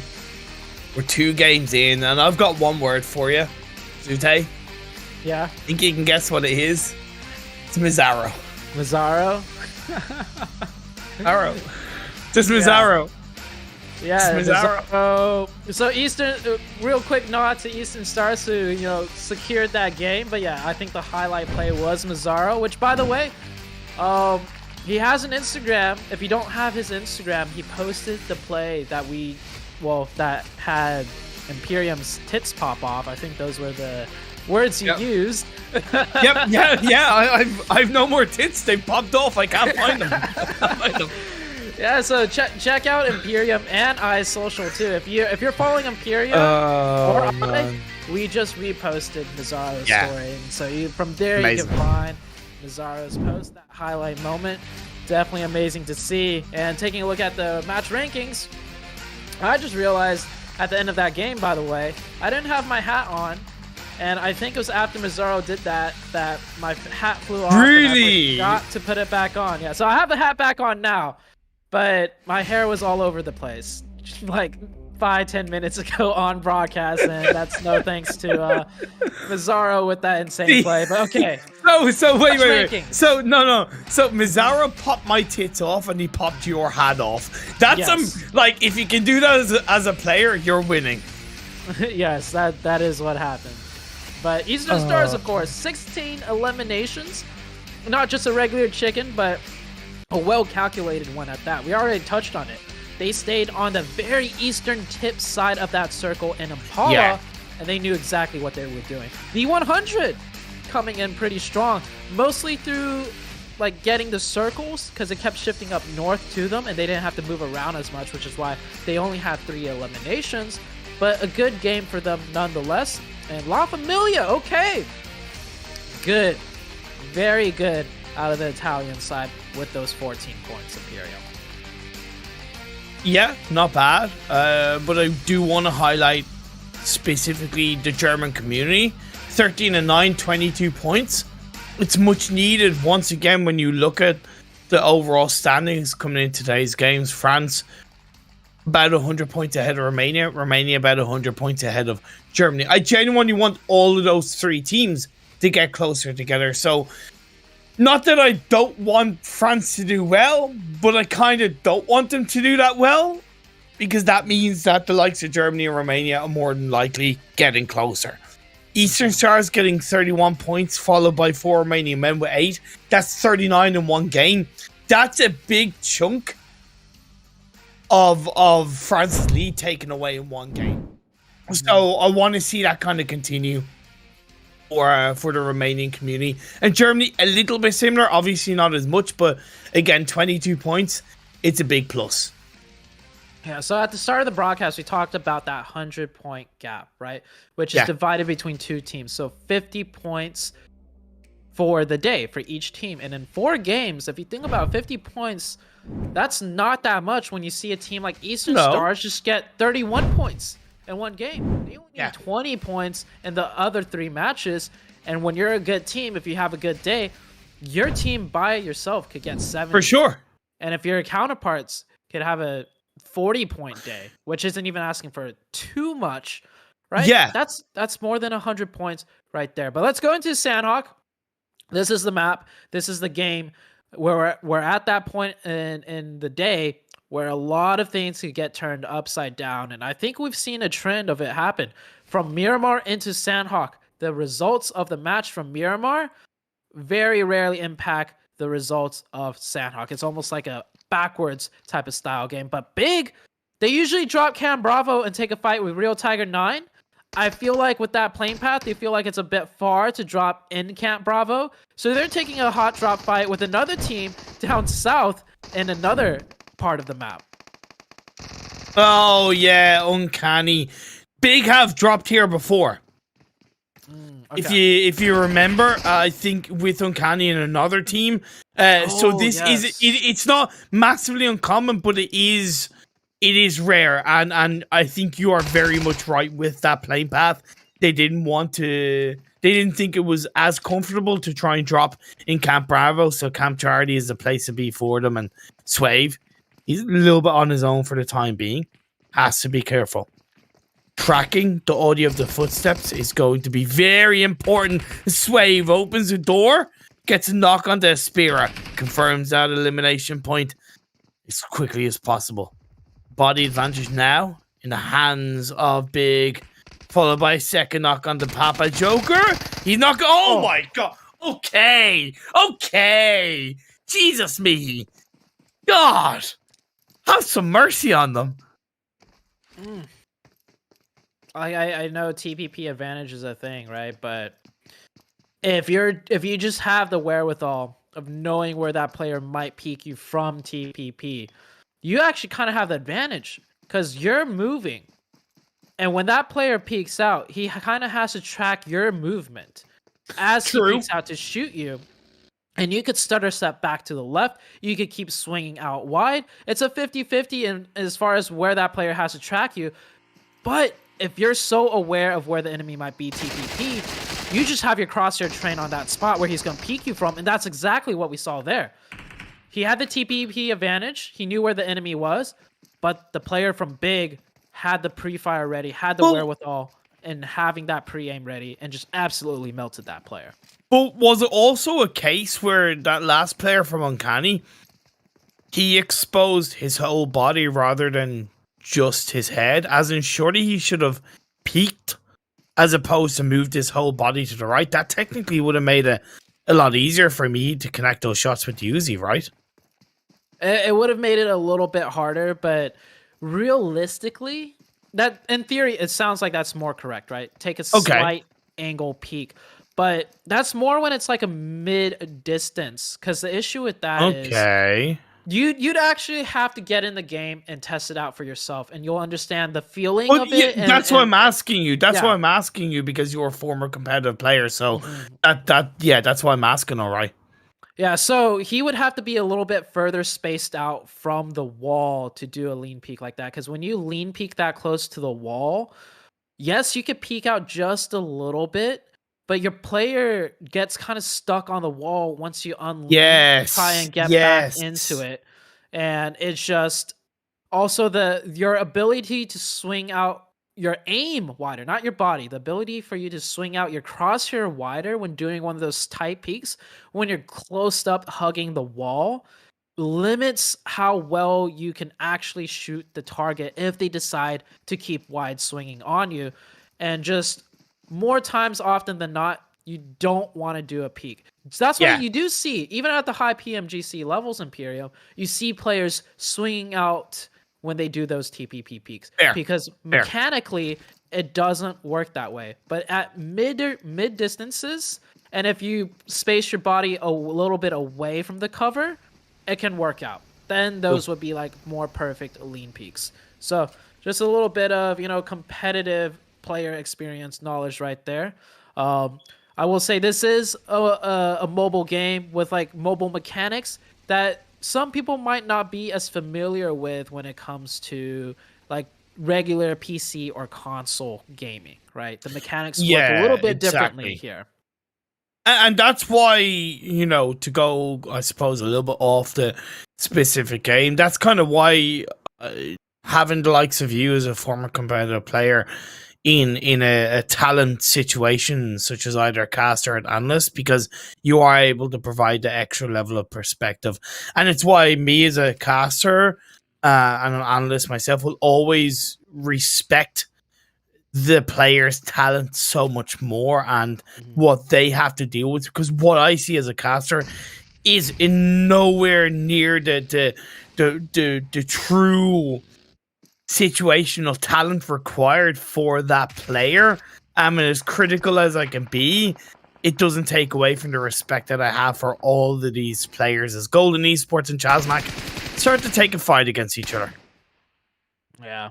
So you see that lean peek is perfect because it's longer range, more leeway to control those peaks, and you're not as backed up in terms of movement. If a player's super close up front, close to you, you want to be able to have priority over your movement, not how close and tight your lean peak is. So movement is much more critical in close range, and if you get your body into a lean, you slow yourself down.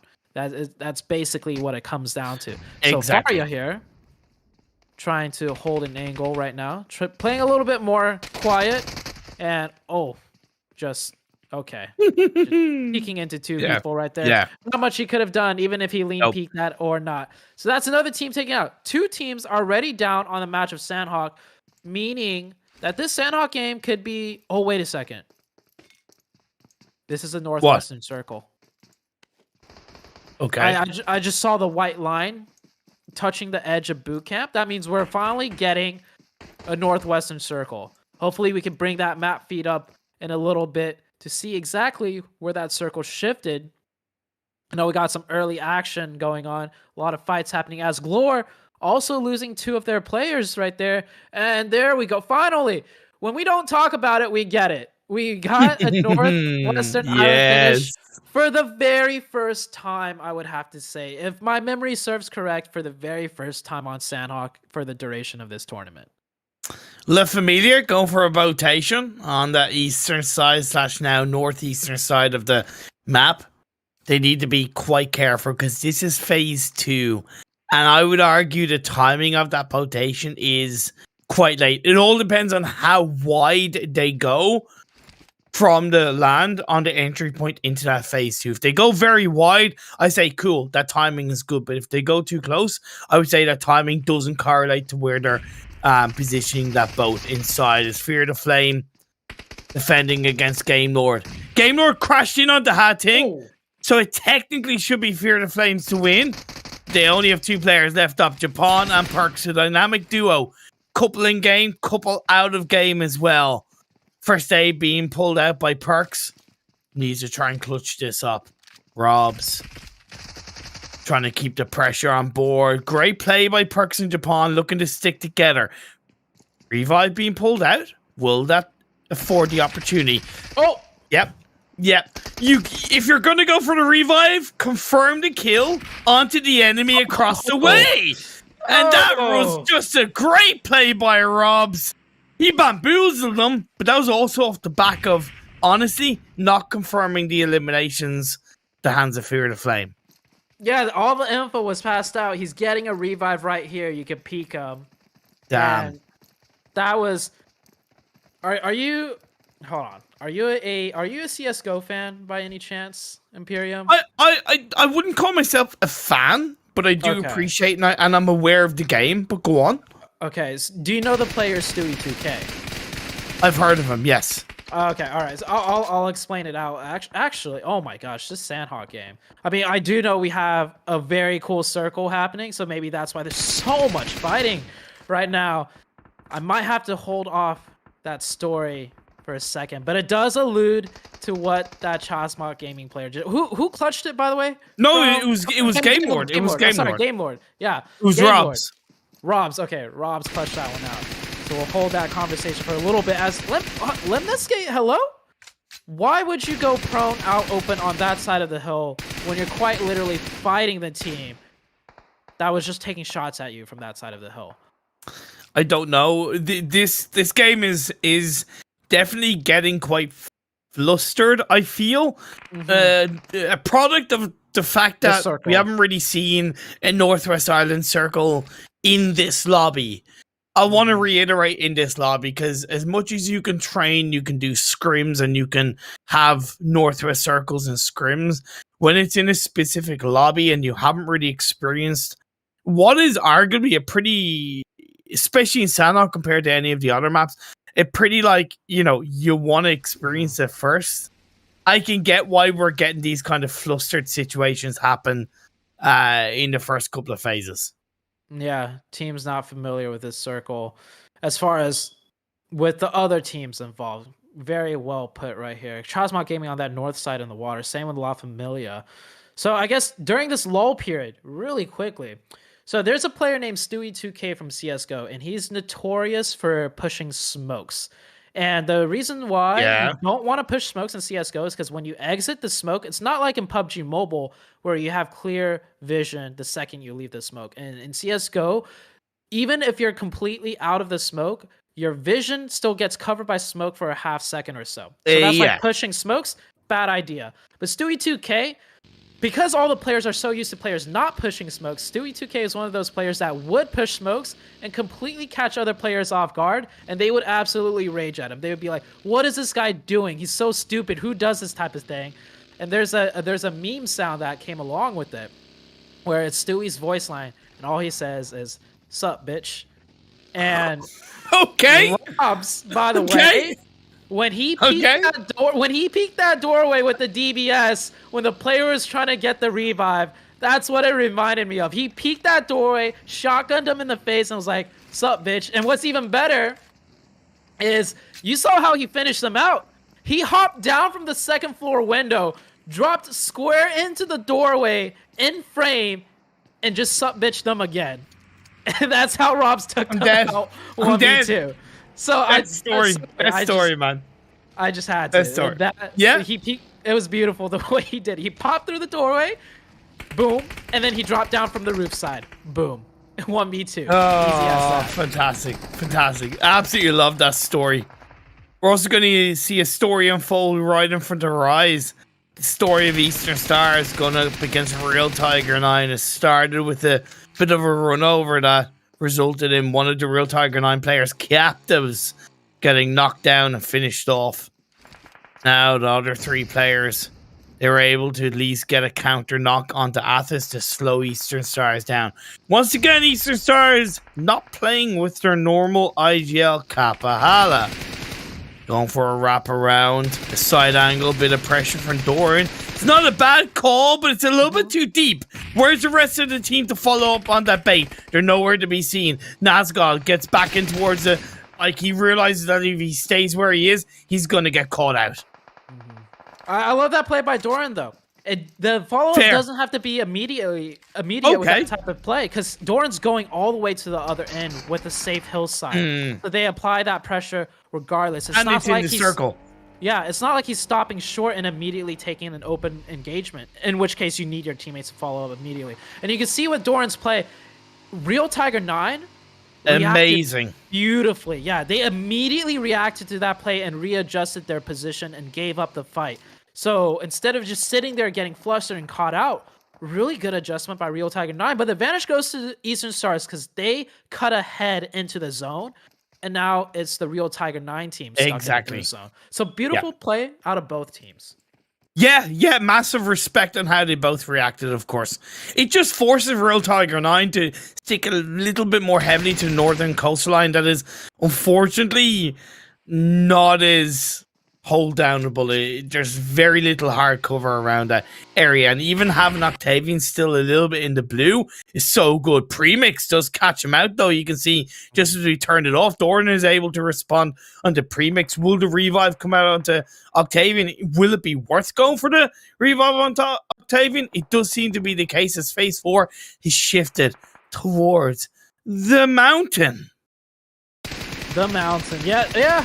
Not just any northwestern circle, we're getting one onto that giant top mountain where the 4 Romanian men, this is their game to maybe not necessarily win, but definitely get a lot of elimination points. Real Tiger 9, yeah, not getting the best of that positioning, but both teams played it to the best of their abilities. As far as Real Tiger 9 goes, like, I feel like they could have won the fight, but they had to do some adjustments 3 minutes earlier at the break of that fight. But adapting to the duration of that fight and as the fight played out, they still did a really good job. So I want to credit that to the Real Tiger 9 team.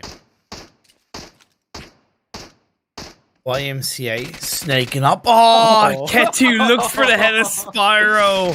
Fortunately, the timing isn't quite right. Now he has to go on towards the attack. Lovely pre-fire shot. Switch over gun, man. Switch over gun before it's too late. Ketu can't do much. He gets knocked. He's on his own. YMCA lose another player. Oh, the timing. The timing. I saw it. It happens so often. Feels bad, man. In multiple different esport titles where the second you decide to shoot is when that other player decides to just move for whatever reason, and you're just like, F. Well, I'm screwed now. So, sucks for that player. Chasma Gaming, Pocus, being a little bit of a Evil Knievel Daredevil. Definitely not working out there as a big pickup, a free point. Big team. they'll take that any day, any week. Now, Eastern Stars used to... Actually, sorry, when I say used to, back in the PMPL, they landed a split drop on this Northwest Island, on this mountain range. It's one thing landing here, it's another thing kind of winning the game from this position, but I do think that familiarity will give them a slight advantage into the late stages of the game. They have to hold down this location, though, as it is being pressed upon. Eastern Stars, I think, actually lost one nice player. Molly. Ooh, beautiful Molly, the way that spread right there, forcing the Bravos players to readjust. One of them goes down, or one of them is forced to push up. The other player, in that instinctual moment, falls back. So it caused a little bit of chaos there for the Bravos team, and that is where Eastern Stars strikes, and beautiful reaction timing shots right there by Eastern Stars. Yeah, you're right. They did lose a player, but it was only one.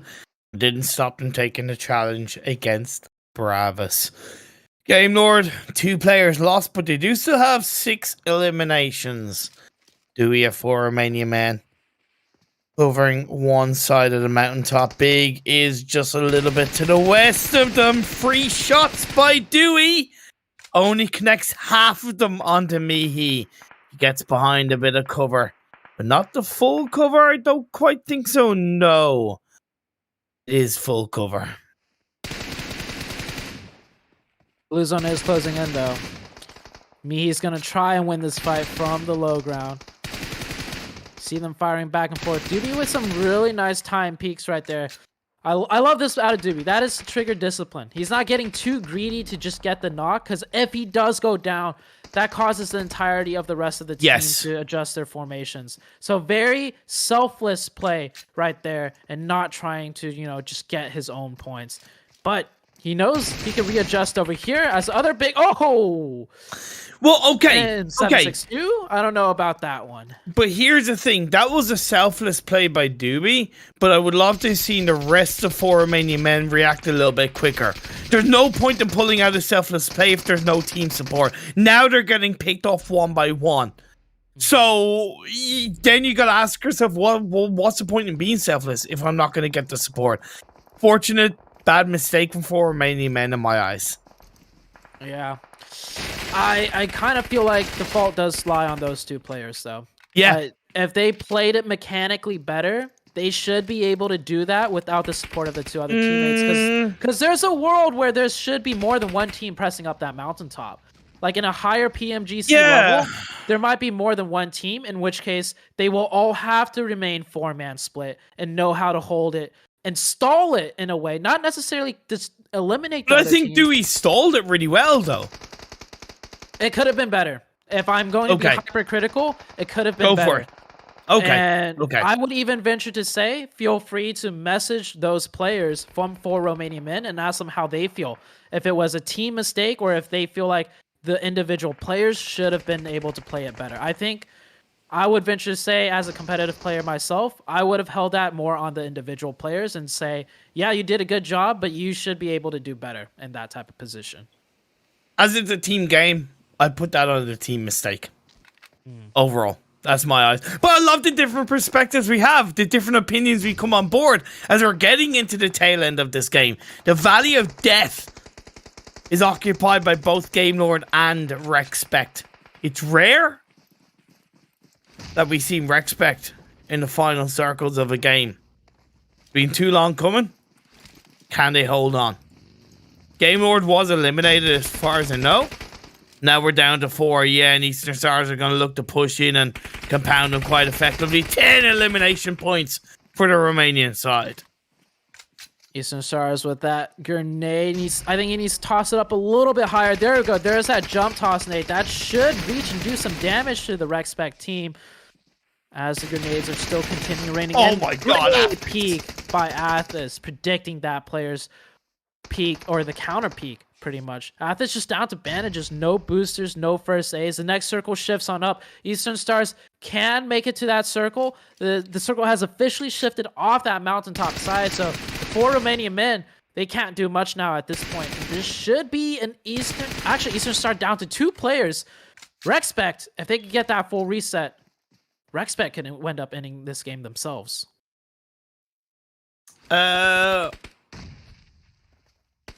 Expect need to disengage now. They need to disengage quickly. Oh my god. That's a lovely nade, but Chazmek is going to be coming in from behind. Treason! It's a surprise! And finds Bazzi. I kind of feel bad for Bazzi, to be fair, but that was a lovely grenade by 4 Romanian men.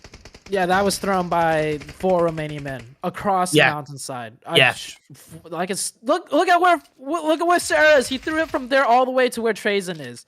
And by the way, I didn't even realize Chasmog Gaming was still in the game. So when Trazen popped up, that was a surprise for me too. Rexpect 3v1, more or less, at this.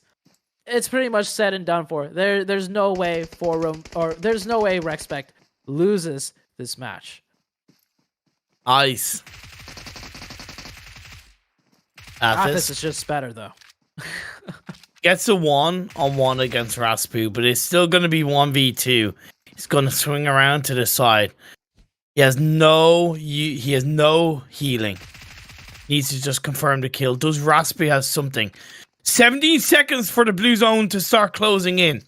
I don't think he can even make it zone. up. Yeah, No, he's not in zone, but if he can loot up Raspu to get a first aid, he might be able to chunk the blue to make it up the hill.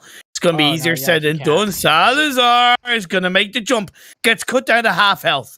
Pulls off a first aid. He wants to finish this game off very, very quickly. He doesn't want Athos to die to the blue zone.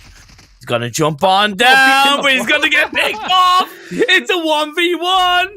Athos is able to pick off a few bandages, but it's too little too late. The blue zone is going to finish him off, and Rexpect get the chicken dinner. Oh, man. I really love the attempt out of Rex. That was, when you secure a Sanhok game, and in that situation, you want to confirm more points. That was done very correctly. Yeah, it was. We've actually seen so many teams botch that. Like, they would just jump down and get knocked, or they jump down at, like, the wrong timings, or it's like, that was good. That was how you should do it. But, of course, Athos, man, I think when it was a 1v3, Athos was, like, only 40 or less than 50% health. Yeah. You saw he already used his last 3 bandages earlier, getting that knock onto Rexpect to begin with, and it was a 50 HP versus a 100 HP player, and Athos cleaned that one out, looking so strong. And then he was also ready for that player to jump down. That player just needed to hit one shot on Athos, and Athos would have got a knock, but Athos hit all of his shots and got another point for the Eastern Stars. So even though Rexpect took that game, Eastern Stars did as much as they could to secure as many points as they could, and they did it quite well. I think it was like 14 eliminations they got in that game, if I'm not mistaken. So another like massive 20+ point game from Eastern Stars. Chazmak still did do decently, as did Game Lord, because Game Lord, even though they went out a little bit earlier, I think it was like 6 or 7 eliminations that they had, so a good base amount of points. All I'm saying with that is, speculation-wise, the fight for first in the leaderboard is very much on between Romania and France.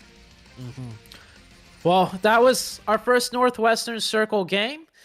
Not quite what I expected. We did see a lot of teams die off drop. Like, we saw like 2 hot drop fights, so that might have led to the less chaotic Northwestern game that we usually see. And also, it was more frantic. A lot of teams were just kind of dying without being able to put up a fight, because like you mentioned, it was more of a frantic circle because teams weren't as comfortable or used to a Northwestern Circle, especially in this lobby. So I mean, we only got 1 day left. Maybe we'll get the same circle the next day and we'll see a much more clean match, so to say, where there's a lot more engaging fights. But at the end of the day, though, I just want to see that highlight one more time of Robs doing his DBS plays, that 1v2. And speaking about highlights, Imperium, we do have the highlights ready, and we're going to get set up for game number 4, the last match of the day. So don't go anywhere. We'll be back after a quick, short break.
PUBG Mobile Europe Community Tournament, the penultimate day, the second last day. Feels a little bit sad, man. I always hate when it kind of gets to the tail end of a tournament because you know it's ending soon. But we still have one more game to go in the penultimate day. Myself and Pierre Mutsute, we just had Sanhok, and it was a juicy game won by Respect. A little bit unexpected, but it's good to see. Yeah, Respect, I think Respect navigated that circle quite well. They always kind of managed to position themselves more towards the center. And as far as the shifts go, it didn't hard shift once we got onto that island. So they took it upon themselves. True. Yeah, they took it upon themselves to get the... It wasn't shown on camera, but it was the compounds just downhill of that giant mountaintop where four Romanian men were at. It's like a little square compound directly east. Few of you guys might know what I'm talking about, but that's where Respect took up their position early on. So they prioritized those rotations, and they were quite well rewarded for it. It was, I suppose, the thunder to an extent was stolen away by the likes of Eastern Stars, by the likes of Big, and the amount of elimination points and action both of those teams were enthralled in. As you have a look at the match rankings from that last game, despite Respect winning the game, it was Eastern Stars with the 14 eliminations and a second place that got them more points. Yeah, 26 points to Respect's 20. I think that's the biggest point differential we've seen so far between a chicken dinner team coming in second and how much the first place team has got. So that's definitely the biggest gap I've seen there. So Eastern Stars stealing the show, but the Romanian side stealing the entire match as far as how many points gained for their community. But Chasma Gaming and Game Lord following in close suit with 14 and 12 respectively. But huge game for Respect. 20 points for their side. That's going to put them, you know, not sure exactly where in the rankings, but we saw on the lower half of the overall leaderboards between the communities, it is quite a close fight for those different positionings from 7th down to 10th place.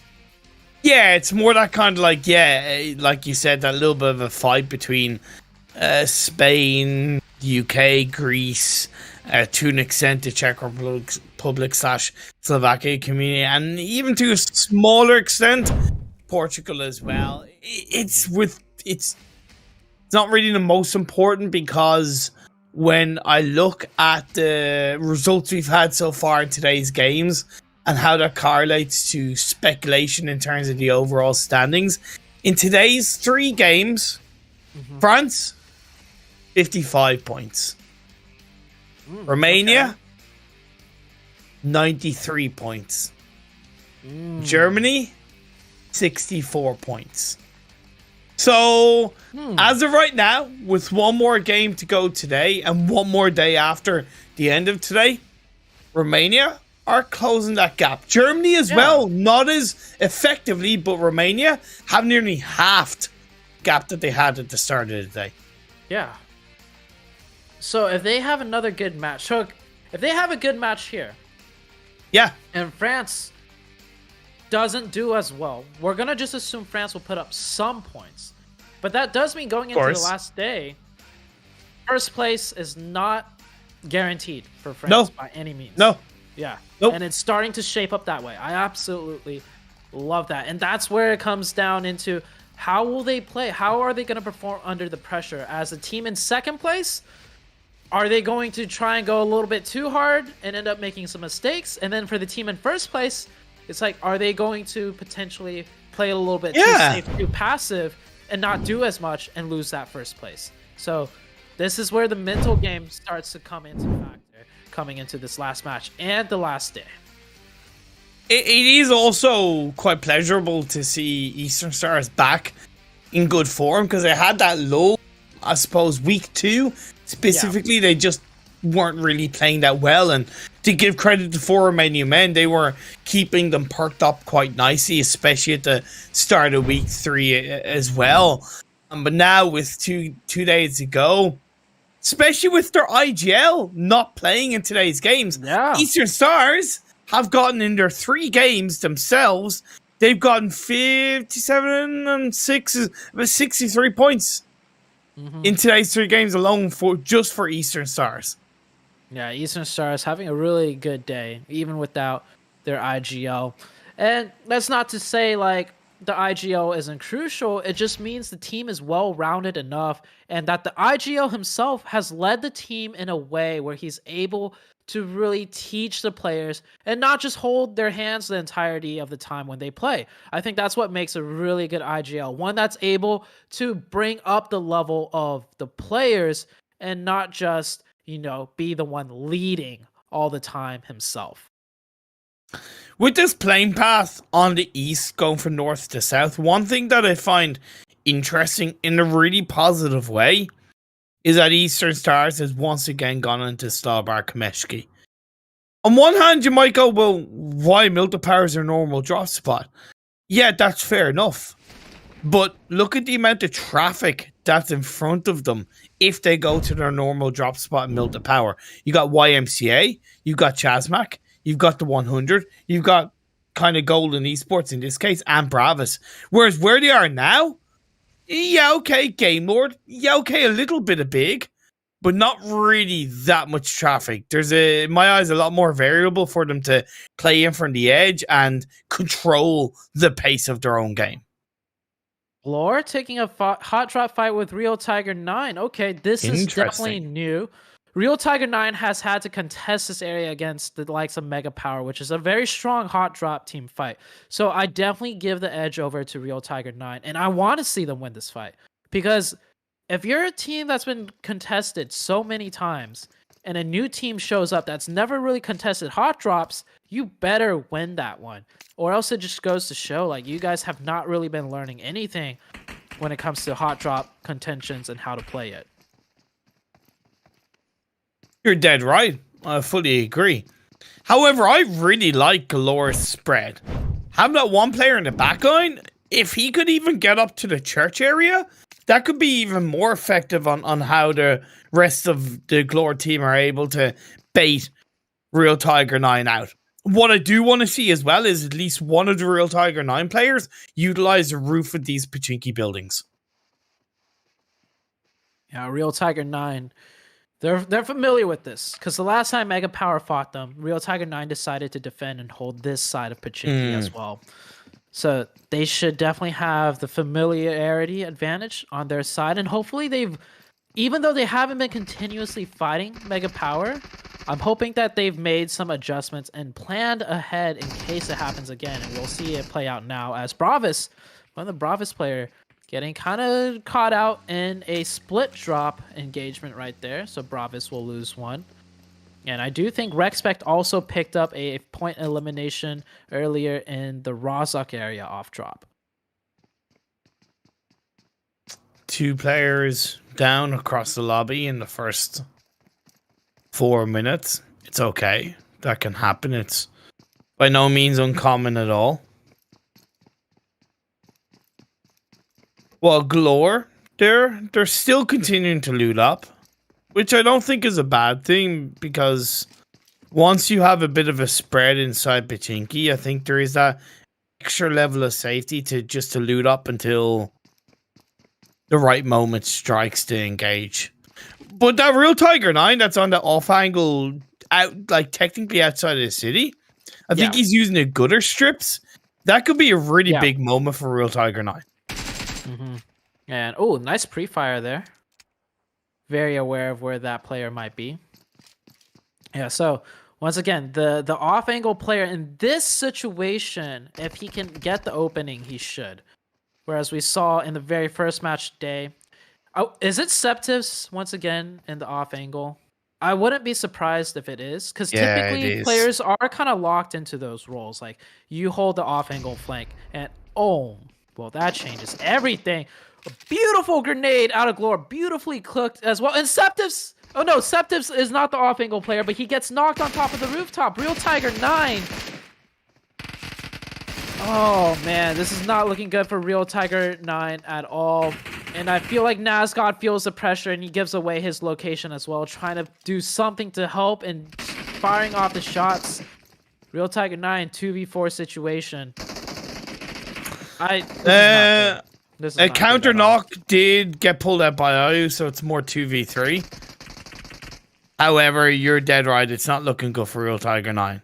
Communication has to be absolutely spot on for the members of Real Tiger 9. Even the ones that are knocked. Because when you're knocked, obviously we've talked about it already and we've seen it already. You're able to give the information over.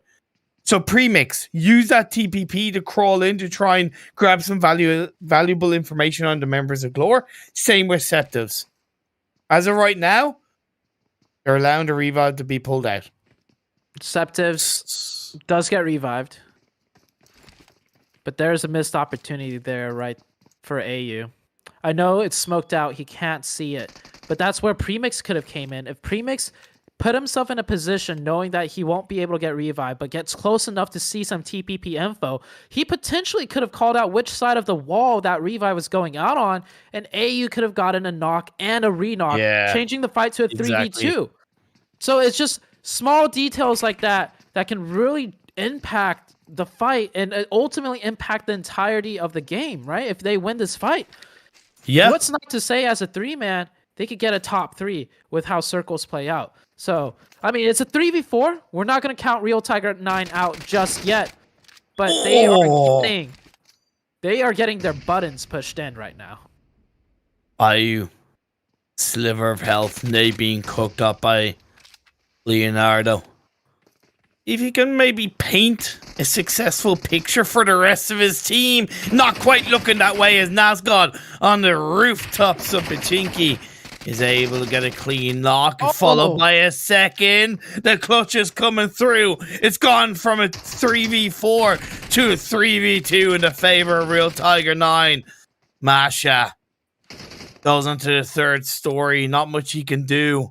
Leonardo in the other building. He's going to push on in towards Ayu. Takes a hell of a lot of damage. It's going to go back in towards the safety of the building where his teammate is occupied. First day being pulled out. Real Tiger 9, they're turning it around.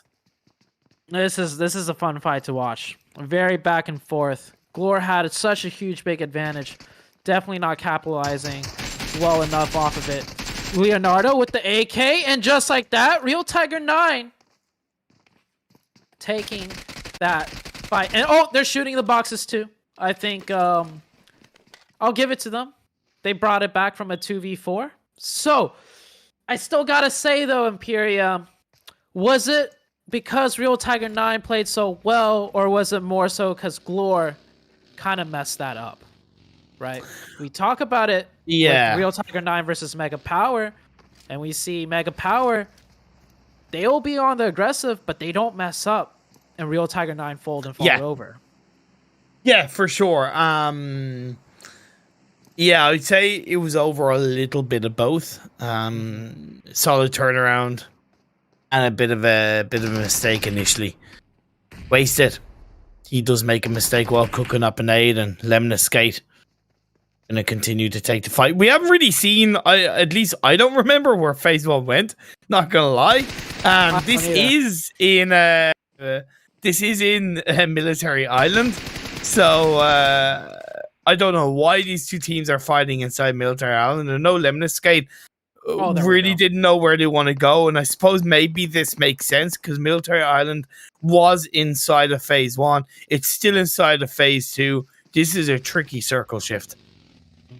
It's a little bit looking like a 60-40 potential Military Island ending here as Lemon Skate and La Familia continue their engagement. And this is looking almost like a chess battle. Different positions taken up by different individual players. A constant back and forth. Lemon Skate, though, has the upper hand for now, as far as numbers go, but that could easily change if Clegg hits a nice shot. Where's the follow-up? I get they're distracting this player, but where's the follow-up? Where does it come from? And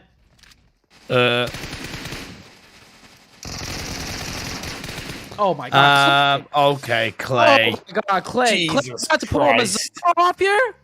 Is this a potential Mazzaro play right? Okay. Oh. Alright. Where's the rest of La Familia? Where's Singy? Come on! What's he doing the whole time? Oh, please. Oh my lord. Zenny, please win this one for Clay. You got to win this one for Clay. He's not too sure where the Lemon Escape player is, but he knows a revive might be happening, and he's got a timing to make right here. A 1v1, maybe into a 1v2. Sound cues are made. I think that's a mistake out of Lemon Escape, but they can still turn this back around. Zenny is in a 1v2. He gets one. 1v1, the follow-up, the whip around. But the shots did not connect. Oh my lord. Very messy from both teams. A lot of mistakes were made by both sides. Yeah, I don't know what there is to say, to be honest. I don't really want to touch upon it too much. This game goes on, like you said, a little bit sloppy from both sides. Biggest mistake definitely in the arms of La Familia at the end of the day. And it's something they're gonna want to learn from across the board. Either way, this game goes on, and CZECH Shadowin went down, so they're left with 3 and they're pinched in between 2 teams, Eastern Stars and the 100. The 100 with a nice hilltop spread position. 2 or 3 at the compound and 1 at the watchtower. Nice spread here. And you can see they already have 1 elimination. I think onto the side of CZECH most likely. They breached this compound and CZECH was not able to just fast enough, losing 1 player. I almost want to see the 100 push that team then. It's a 4v3. And I think the 100 has evolved to a point where they're a team. I can feel comfortable taking 4v3 compound pushes and come out ahead without losing a single player. So in essence, I believe they're a team that can pick up those 3 points with no real worries. Here are the Flames. Gonna get close to the fires. Phase 3 shifts up and it goes northwest. The mainland coastline, the southeast of Pachinki Hill, where you have Real Tiger 9 or the remaining Real Tiger 9 holding things out. They're going for the continued push onto CZECH. Oh, there we Not go. gonna lie, this is great for There we Romania go. and Germany in terms of the overall standings. So the UK side of the 100 giving a little bit of hope in terms of the leaderboard, but CZECH still not finished. Azer throws out an aid inside the garage area as having to pull off a bandage. If he can completely disengage, that could work out. But you can see a nade goes right up on top of the window. He sees it. He throws off a first aid to try and recover. But a molly, how is he not taking that molly damage? I do not know. Trazen runs across, feeling uncomfortable, but forced to run through the fire and the flames. And there we go. The 100. Imperium, I absolutely love it when I'm right, but I love it more when I'm right about a team, when I'm complimenting them before they're about to do something. There we go. That's exactly. The 100 has evolved to that team where they will take a 4v3 when they don't have to pick up those points, and they did it beautifully. Not a single player getting knocked. Well done to the 100. You love to see it. Real Tiger 9, they don't love to see what's happening right now. That hill on the southwest of, or southeast, should I say, of Pachinki, not really massively viable for a 3-person team. And especially with all due respect to Real Tiger 9, what I have seen from them, their natural playstyle does not complement holding on to a sprawling hill the way that needs to be occupied. Why the hell do you think Big have gone there? Because they can't handle that kind of hill. They have the confidence, they have the spread, they have the synergy where they're able to hold that kind of hill down. Yeah, some positions definitely harder to hold than others, but that also makes it a strong position. And I can't blame Real Tiger 9 for trying to. Hopefully they're learning some things here and there with their formations. And as critical as we are of teams, I never want a team to take it in the way of, oh, okay, we shouldn't do that anymore. No. We're not saying that. We're saying you did it incorrectly, and we're going to criticize you for it, but that just means you got to keep doing it to get better. And that hilltop side is a strong position.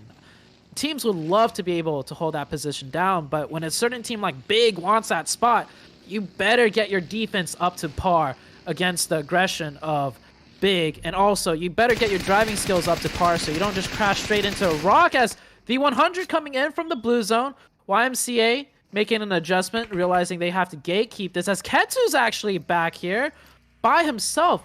So I think Ketu's giving his teammates the info that a team's breaching in from this side, but is the 100 aware of Ketu? I don't think so. Honestly, I don't even know what YMCA are doing. Just circle shift and the rotation. Ketu is at least able to catch Will out and does pick up an elimination point. I don't hold that against the 100. It's the last thing you expect, especially when you see like what looks like a full team right in front of you on vehicles. Yeah. A return knock came out at least. So we're into a clean 3v3 on the beachside coastline between the 100 and YMCA. Icy's boss flanking around. They got to be careful though. This is outside of the circle. If they have any idea that there's a team in the edge, there could be a pretty bad third party against one of them. YMCA trying to do that gatekeep, but the 100 do pass on by. Eastern Stars getting into fight with Game Lords right now. Oh, that grenade's going to tag. Okay, it does tag a little bit, but pushing up the stairs. Game Lords robs another moment for him in the playbook of taking out a player. Yep, of taking out a player when they're going for that revive. That's got to be his thing now, man. As the new circle up on your screen right there, hard on the south side with a lot of water left in play. Haven't seen a circle end like this in a long time, but this should be a very exciting match to watch. Oh, the push is coming in. The 100. They have forgotten about YMCA. They've forgotten about Golden Esports, and now they're focused on Bravas. But a lovely molly by Louis connects onto Icy. Down to his knees. Across either side of the road, Bravas do have a good spread. But unfortunately, Morphe boy has given up that shack as he is knocked down. Daddy, he's on his own. Best thing he can do is just wait it out and hope that Bravas do not try and push him, or they get pushed by the likes of Golden Esports. The 100 down to 1. He is in zone for this coming circle in that shack, so he will survive once more without having to move anywhere. Looking at the other side of things, YMCA, they lost Ketu out in the blue zone. Don't agree with that earlier on, by the way. There's no reason for him to be stuck and left behind out of zone when a team pulls up. But YMCA still with 3. They could do something here. And Game Lord making a nice rotation right there. Game Lord's position right there on the mini map looks like it's wide out in the open, but there is a nice little dip right there where players can try and survive, as 2 of them are getting knocked though by Big. You know why? Because Big are in the compound and they have the high ground, so it kind of cancels it out. There is still that defense position for Game Lord for sure, so they're able to get the revives, but Big know exactly where Game Lord are. And that could potentially massively punish Game Lord in the next 5 to 7 minutes. Yeah, I think Game Lord just miscalculated just slightly where that dip is, where they could be safe, so 2 of their players did get knocked. But it's a good dip. I think a lot of competitive teams should start using this dip rotation right here, because this is like a nice little neat pocket that's... Yeah.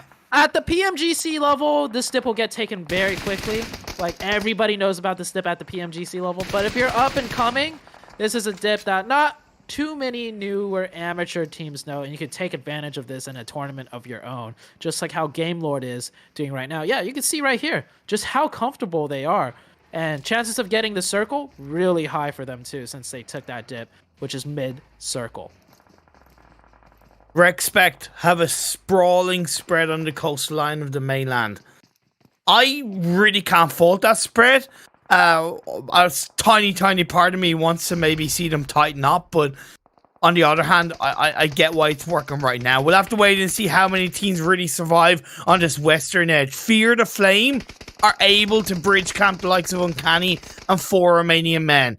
Sarah, Redox, both of them go down. Good shots from Perks. 4 Romanian men right here. They have a long ways to go. I mean, the circle's right next to them, but they've got an entire team in front of them, and that's a very big disadvantage push for them from their side as well. So not sure how much longer they can last. YMCA, I kind of like this. Instead of rotating in by car where they'll get a shot at the whole way, they're going to Navy SEAL style it up to Golden Esports. And, ooh, I really want to see how this plays out. Will Golden be ready for the water snakes, the water breach, as 4 Romanian men still trying to push their way in with 2 players, doing the best they can. But you can see how this terrain is very hard to climb up.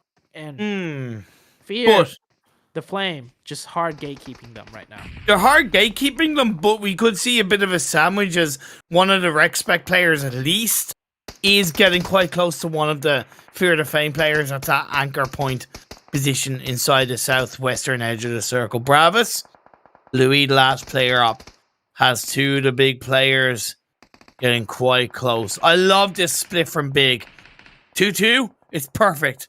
Again, they have absolutely full idea of the fact that Game Lord is inside that dip. Japan is knocked. 4 Romanian men to find the opening. Rana sprains his way in. And this is what I was talking about with the potential third party from RECSPECT. I think that knocked Fear the Flame off their focus, off their perch. And now 4 Romanian men are pushing hard. They're pushing fast. Dewey gets knocked, but Rana goes down as well. Fear the Flame just about survive.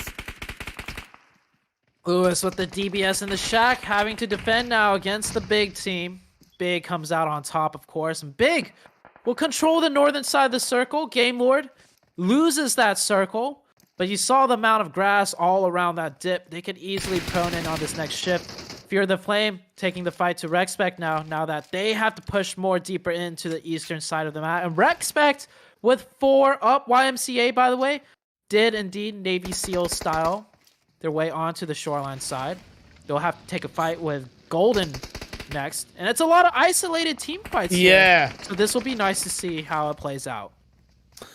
20 players left, 6 teams. So most of the teams have kind of like 4 to 3 players left alive. Just one thing to point out, it's a big part of why we're seeing kind of maybe more isolated team fights. RECSPECT. Salazar is kind of holding Fear the Flame back on one side with Rasmu, Big A, and Brad Boy stick to the far east side.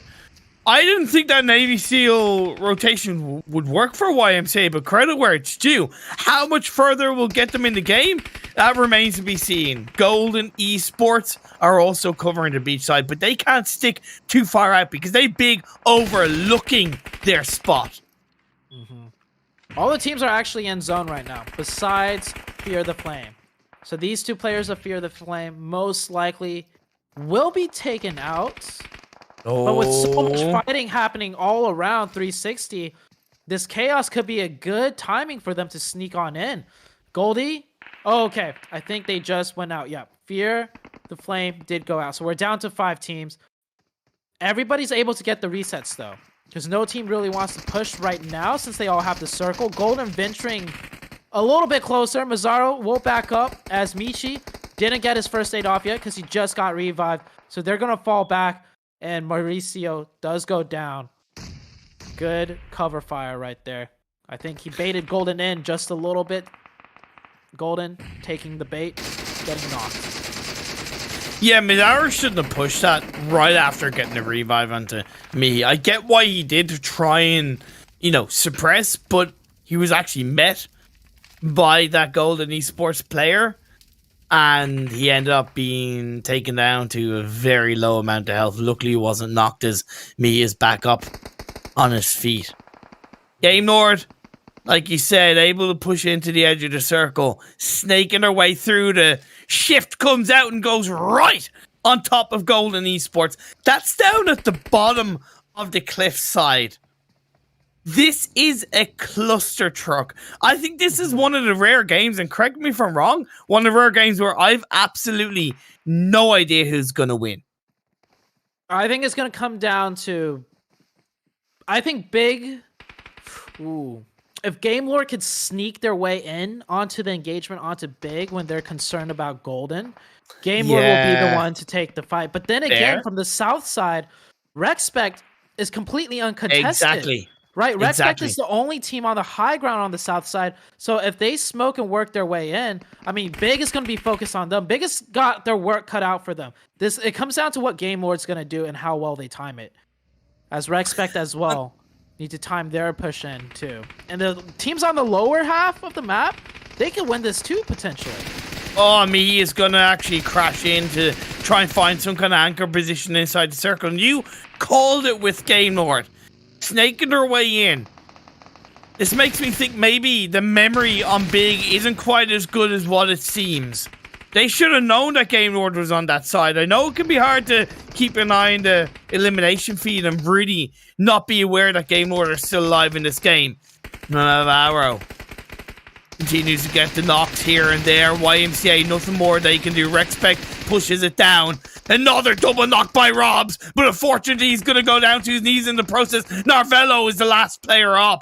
Rexpect, they're covering their angles. 9 eliminations so far. They're picking off Golden Esports one by one, while Big, they're just sticking to this game by a sliver of a hope. Sorrow just down to bandages. So Rex decided to take that low ground. The pressure from Game Lord and Big, too big. So they went for that low ground play. Actually, it's a 2-2 split. So they want to keep a little bit of the high ground. Game Lord's still involved in this too. Victor is knocked and bleeding out. Narvello's the last one up. And Golden hold their heads down and hold their 3 members still alive. And Big was taking massive punishment. But they managed to keep 3. BK got in the vehicle for a sec. He drove up, but Victor caught out, as was Narvello. Didn't Narvello hear the vehicle sound from BK's vehicle? And maybe it just wasn't quite for long enough to hear those sounds. And unfortunately, it isn't meant to be. Still a 4th place finish for Game Lord. You can't really argue with that.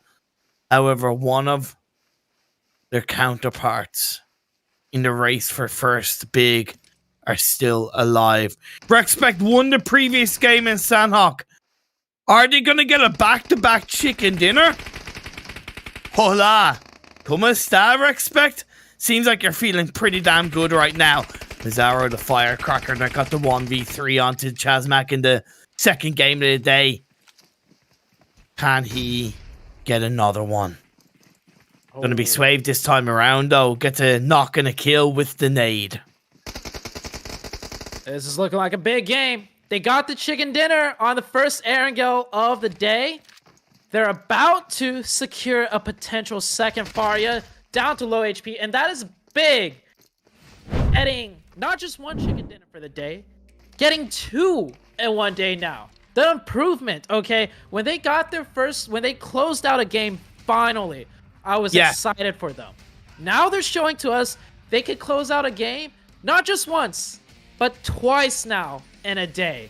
I mean, you talk about improvement out of the big side. 2 games, both on Erangel. Different zones, different strategies required. But they close it out in the big fashion, controlling the edge, controlling their spacing, the 2-2. I mean, I like the team. You could say I'm biased, but I think they're improving quite a bit. I overall agree with you, but in that game specifically, I do believe there is an element of luck. Okay. Like, in terms of circles, in terms of, or? No, not in terms of circle. I mean in terms of Game Lord should have focused on Big specifically, but Game Lord kind of split their focus. Don't get me wrong, it wasn't easy for Game Lord. The fact that they were taking fights against Rexpect and Big, it allowed Big to reset.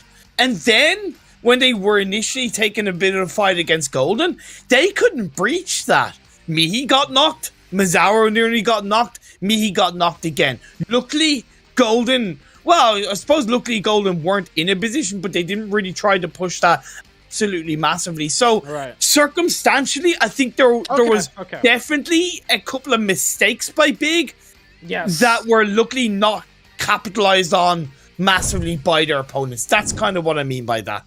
Yeah, the push by Golden got really dicey, and they are kind of lucky in the sense that the rest of Golden didn't push up together. Otherwise, they would have been taken out there.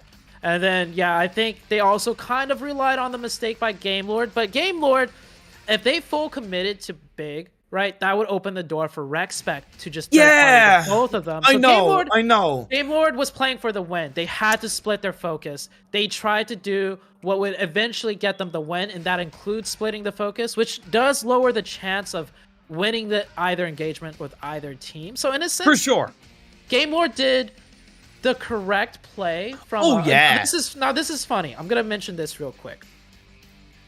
I almost feel like it's easier to play in higher tier lobbies because teams do the correct things, right? So in that situation, Game Lord is supposed to split their focus, which allows Big to kind of survive that brunt. I have played games in scrims where a team in Game Lord's position would full send Big.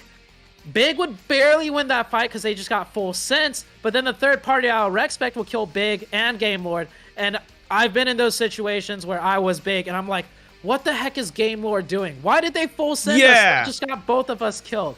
Fair. So, I mean, Game Lord did the right thing, so I wouldn't say Big got lucky from that aspect, that Game Lord didn't full commit, because I think Game Lord wasn't supposed to. But still, it got dicey. Fair. We saw a lot of Big get knocked. It came down to one player trying to get those revives. But we've seen a lot of close games, even at the PMGC level, where teams barely ink it out. And at the end of the day, teams will always make micro mistakes here and there, even at the highest tippy top of levels. And this is kind of an example of just surviving and capitalizing off those mistakes and minimizing your own mistakes as much as you can to that late game. So still a well-deserved chicken dinner, and I'm sure you agree with that too.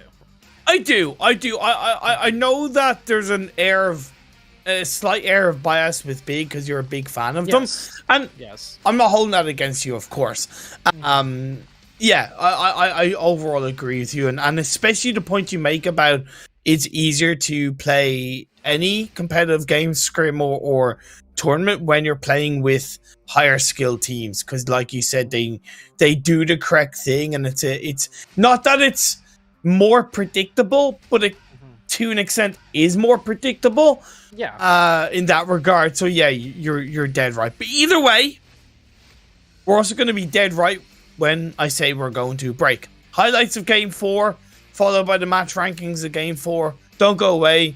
See you guys in a few minutes.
Oh boy, what a way to end the penultimate day of the PUBG Mobile Europe Community Tournament.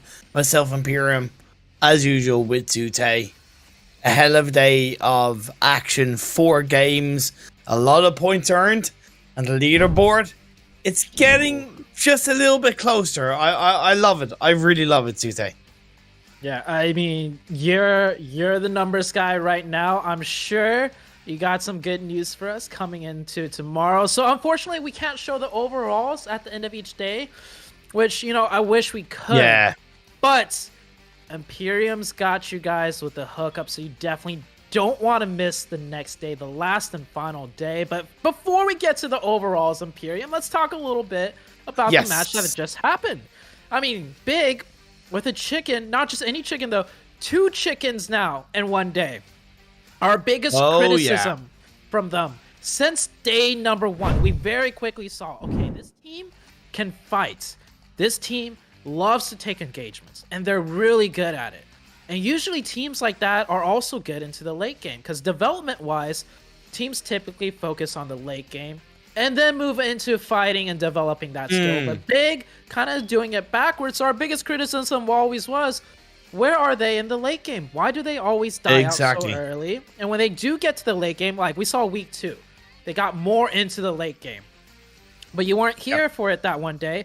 There was a game they should have easily closed out, and they didn't. And that hugely disappointed me. And I just was always on their ass about, can they secure the chicken though? Can they close out the games? And then they got a chicken. They got another chicken. And then today, they don't just get 1, but they get 2 in one day. So that is just like, you know, stocks are up. You know, that meme, you know, it goes right. That is stonks. Big right now. Yeah, stonks. Yep. Big are stonks right now. So I'm really glad to see that. To the moon indeed. Yeah, we always have and always will give credit where it's due. And when a team prove us, I don't want to say prove us wrong, but prove our point in a learning in a learning way, and say, hey, okay, yeah, we need to evolve our late game, our ability to control late game. Yeah, they do. You can't argue with it. A great day or a great couple of games for Respect. Yeah. I'm so genuinely so happy to see this team start to find not only a little bit of success, but a little bit of consistency. I'm still a little bit hesitant in terms of from a full consistency standpoint, because I worry the volatility is still there across games. But coming into tomorrow, the final day, it really does please me, because I'm a big fan of Respect as an organization. But Game Lord do manage to get a decent chunk of points, 15 in total. And to touch on Respect a little more, representing Spain, right? Team Bravis, also from Spain. Yeah. I mean, today they didn't do too well, but we saw just yesterday, you know, they had their moments of brightness too. And coming into today, Respect is going to be the one carrying that torch for Spain today. I will love to see them being able both to shine bright on a singular day.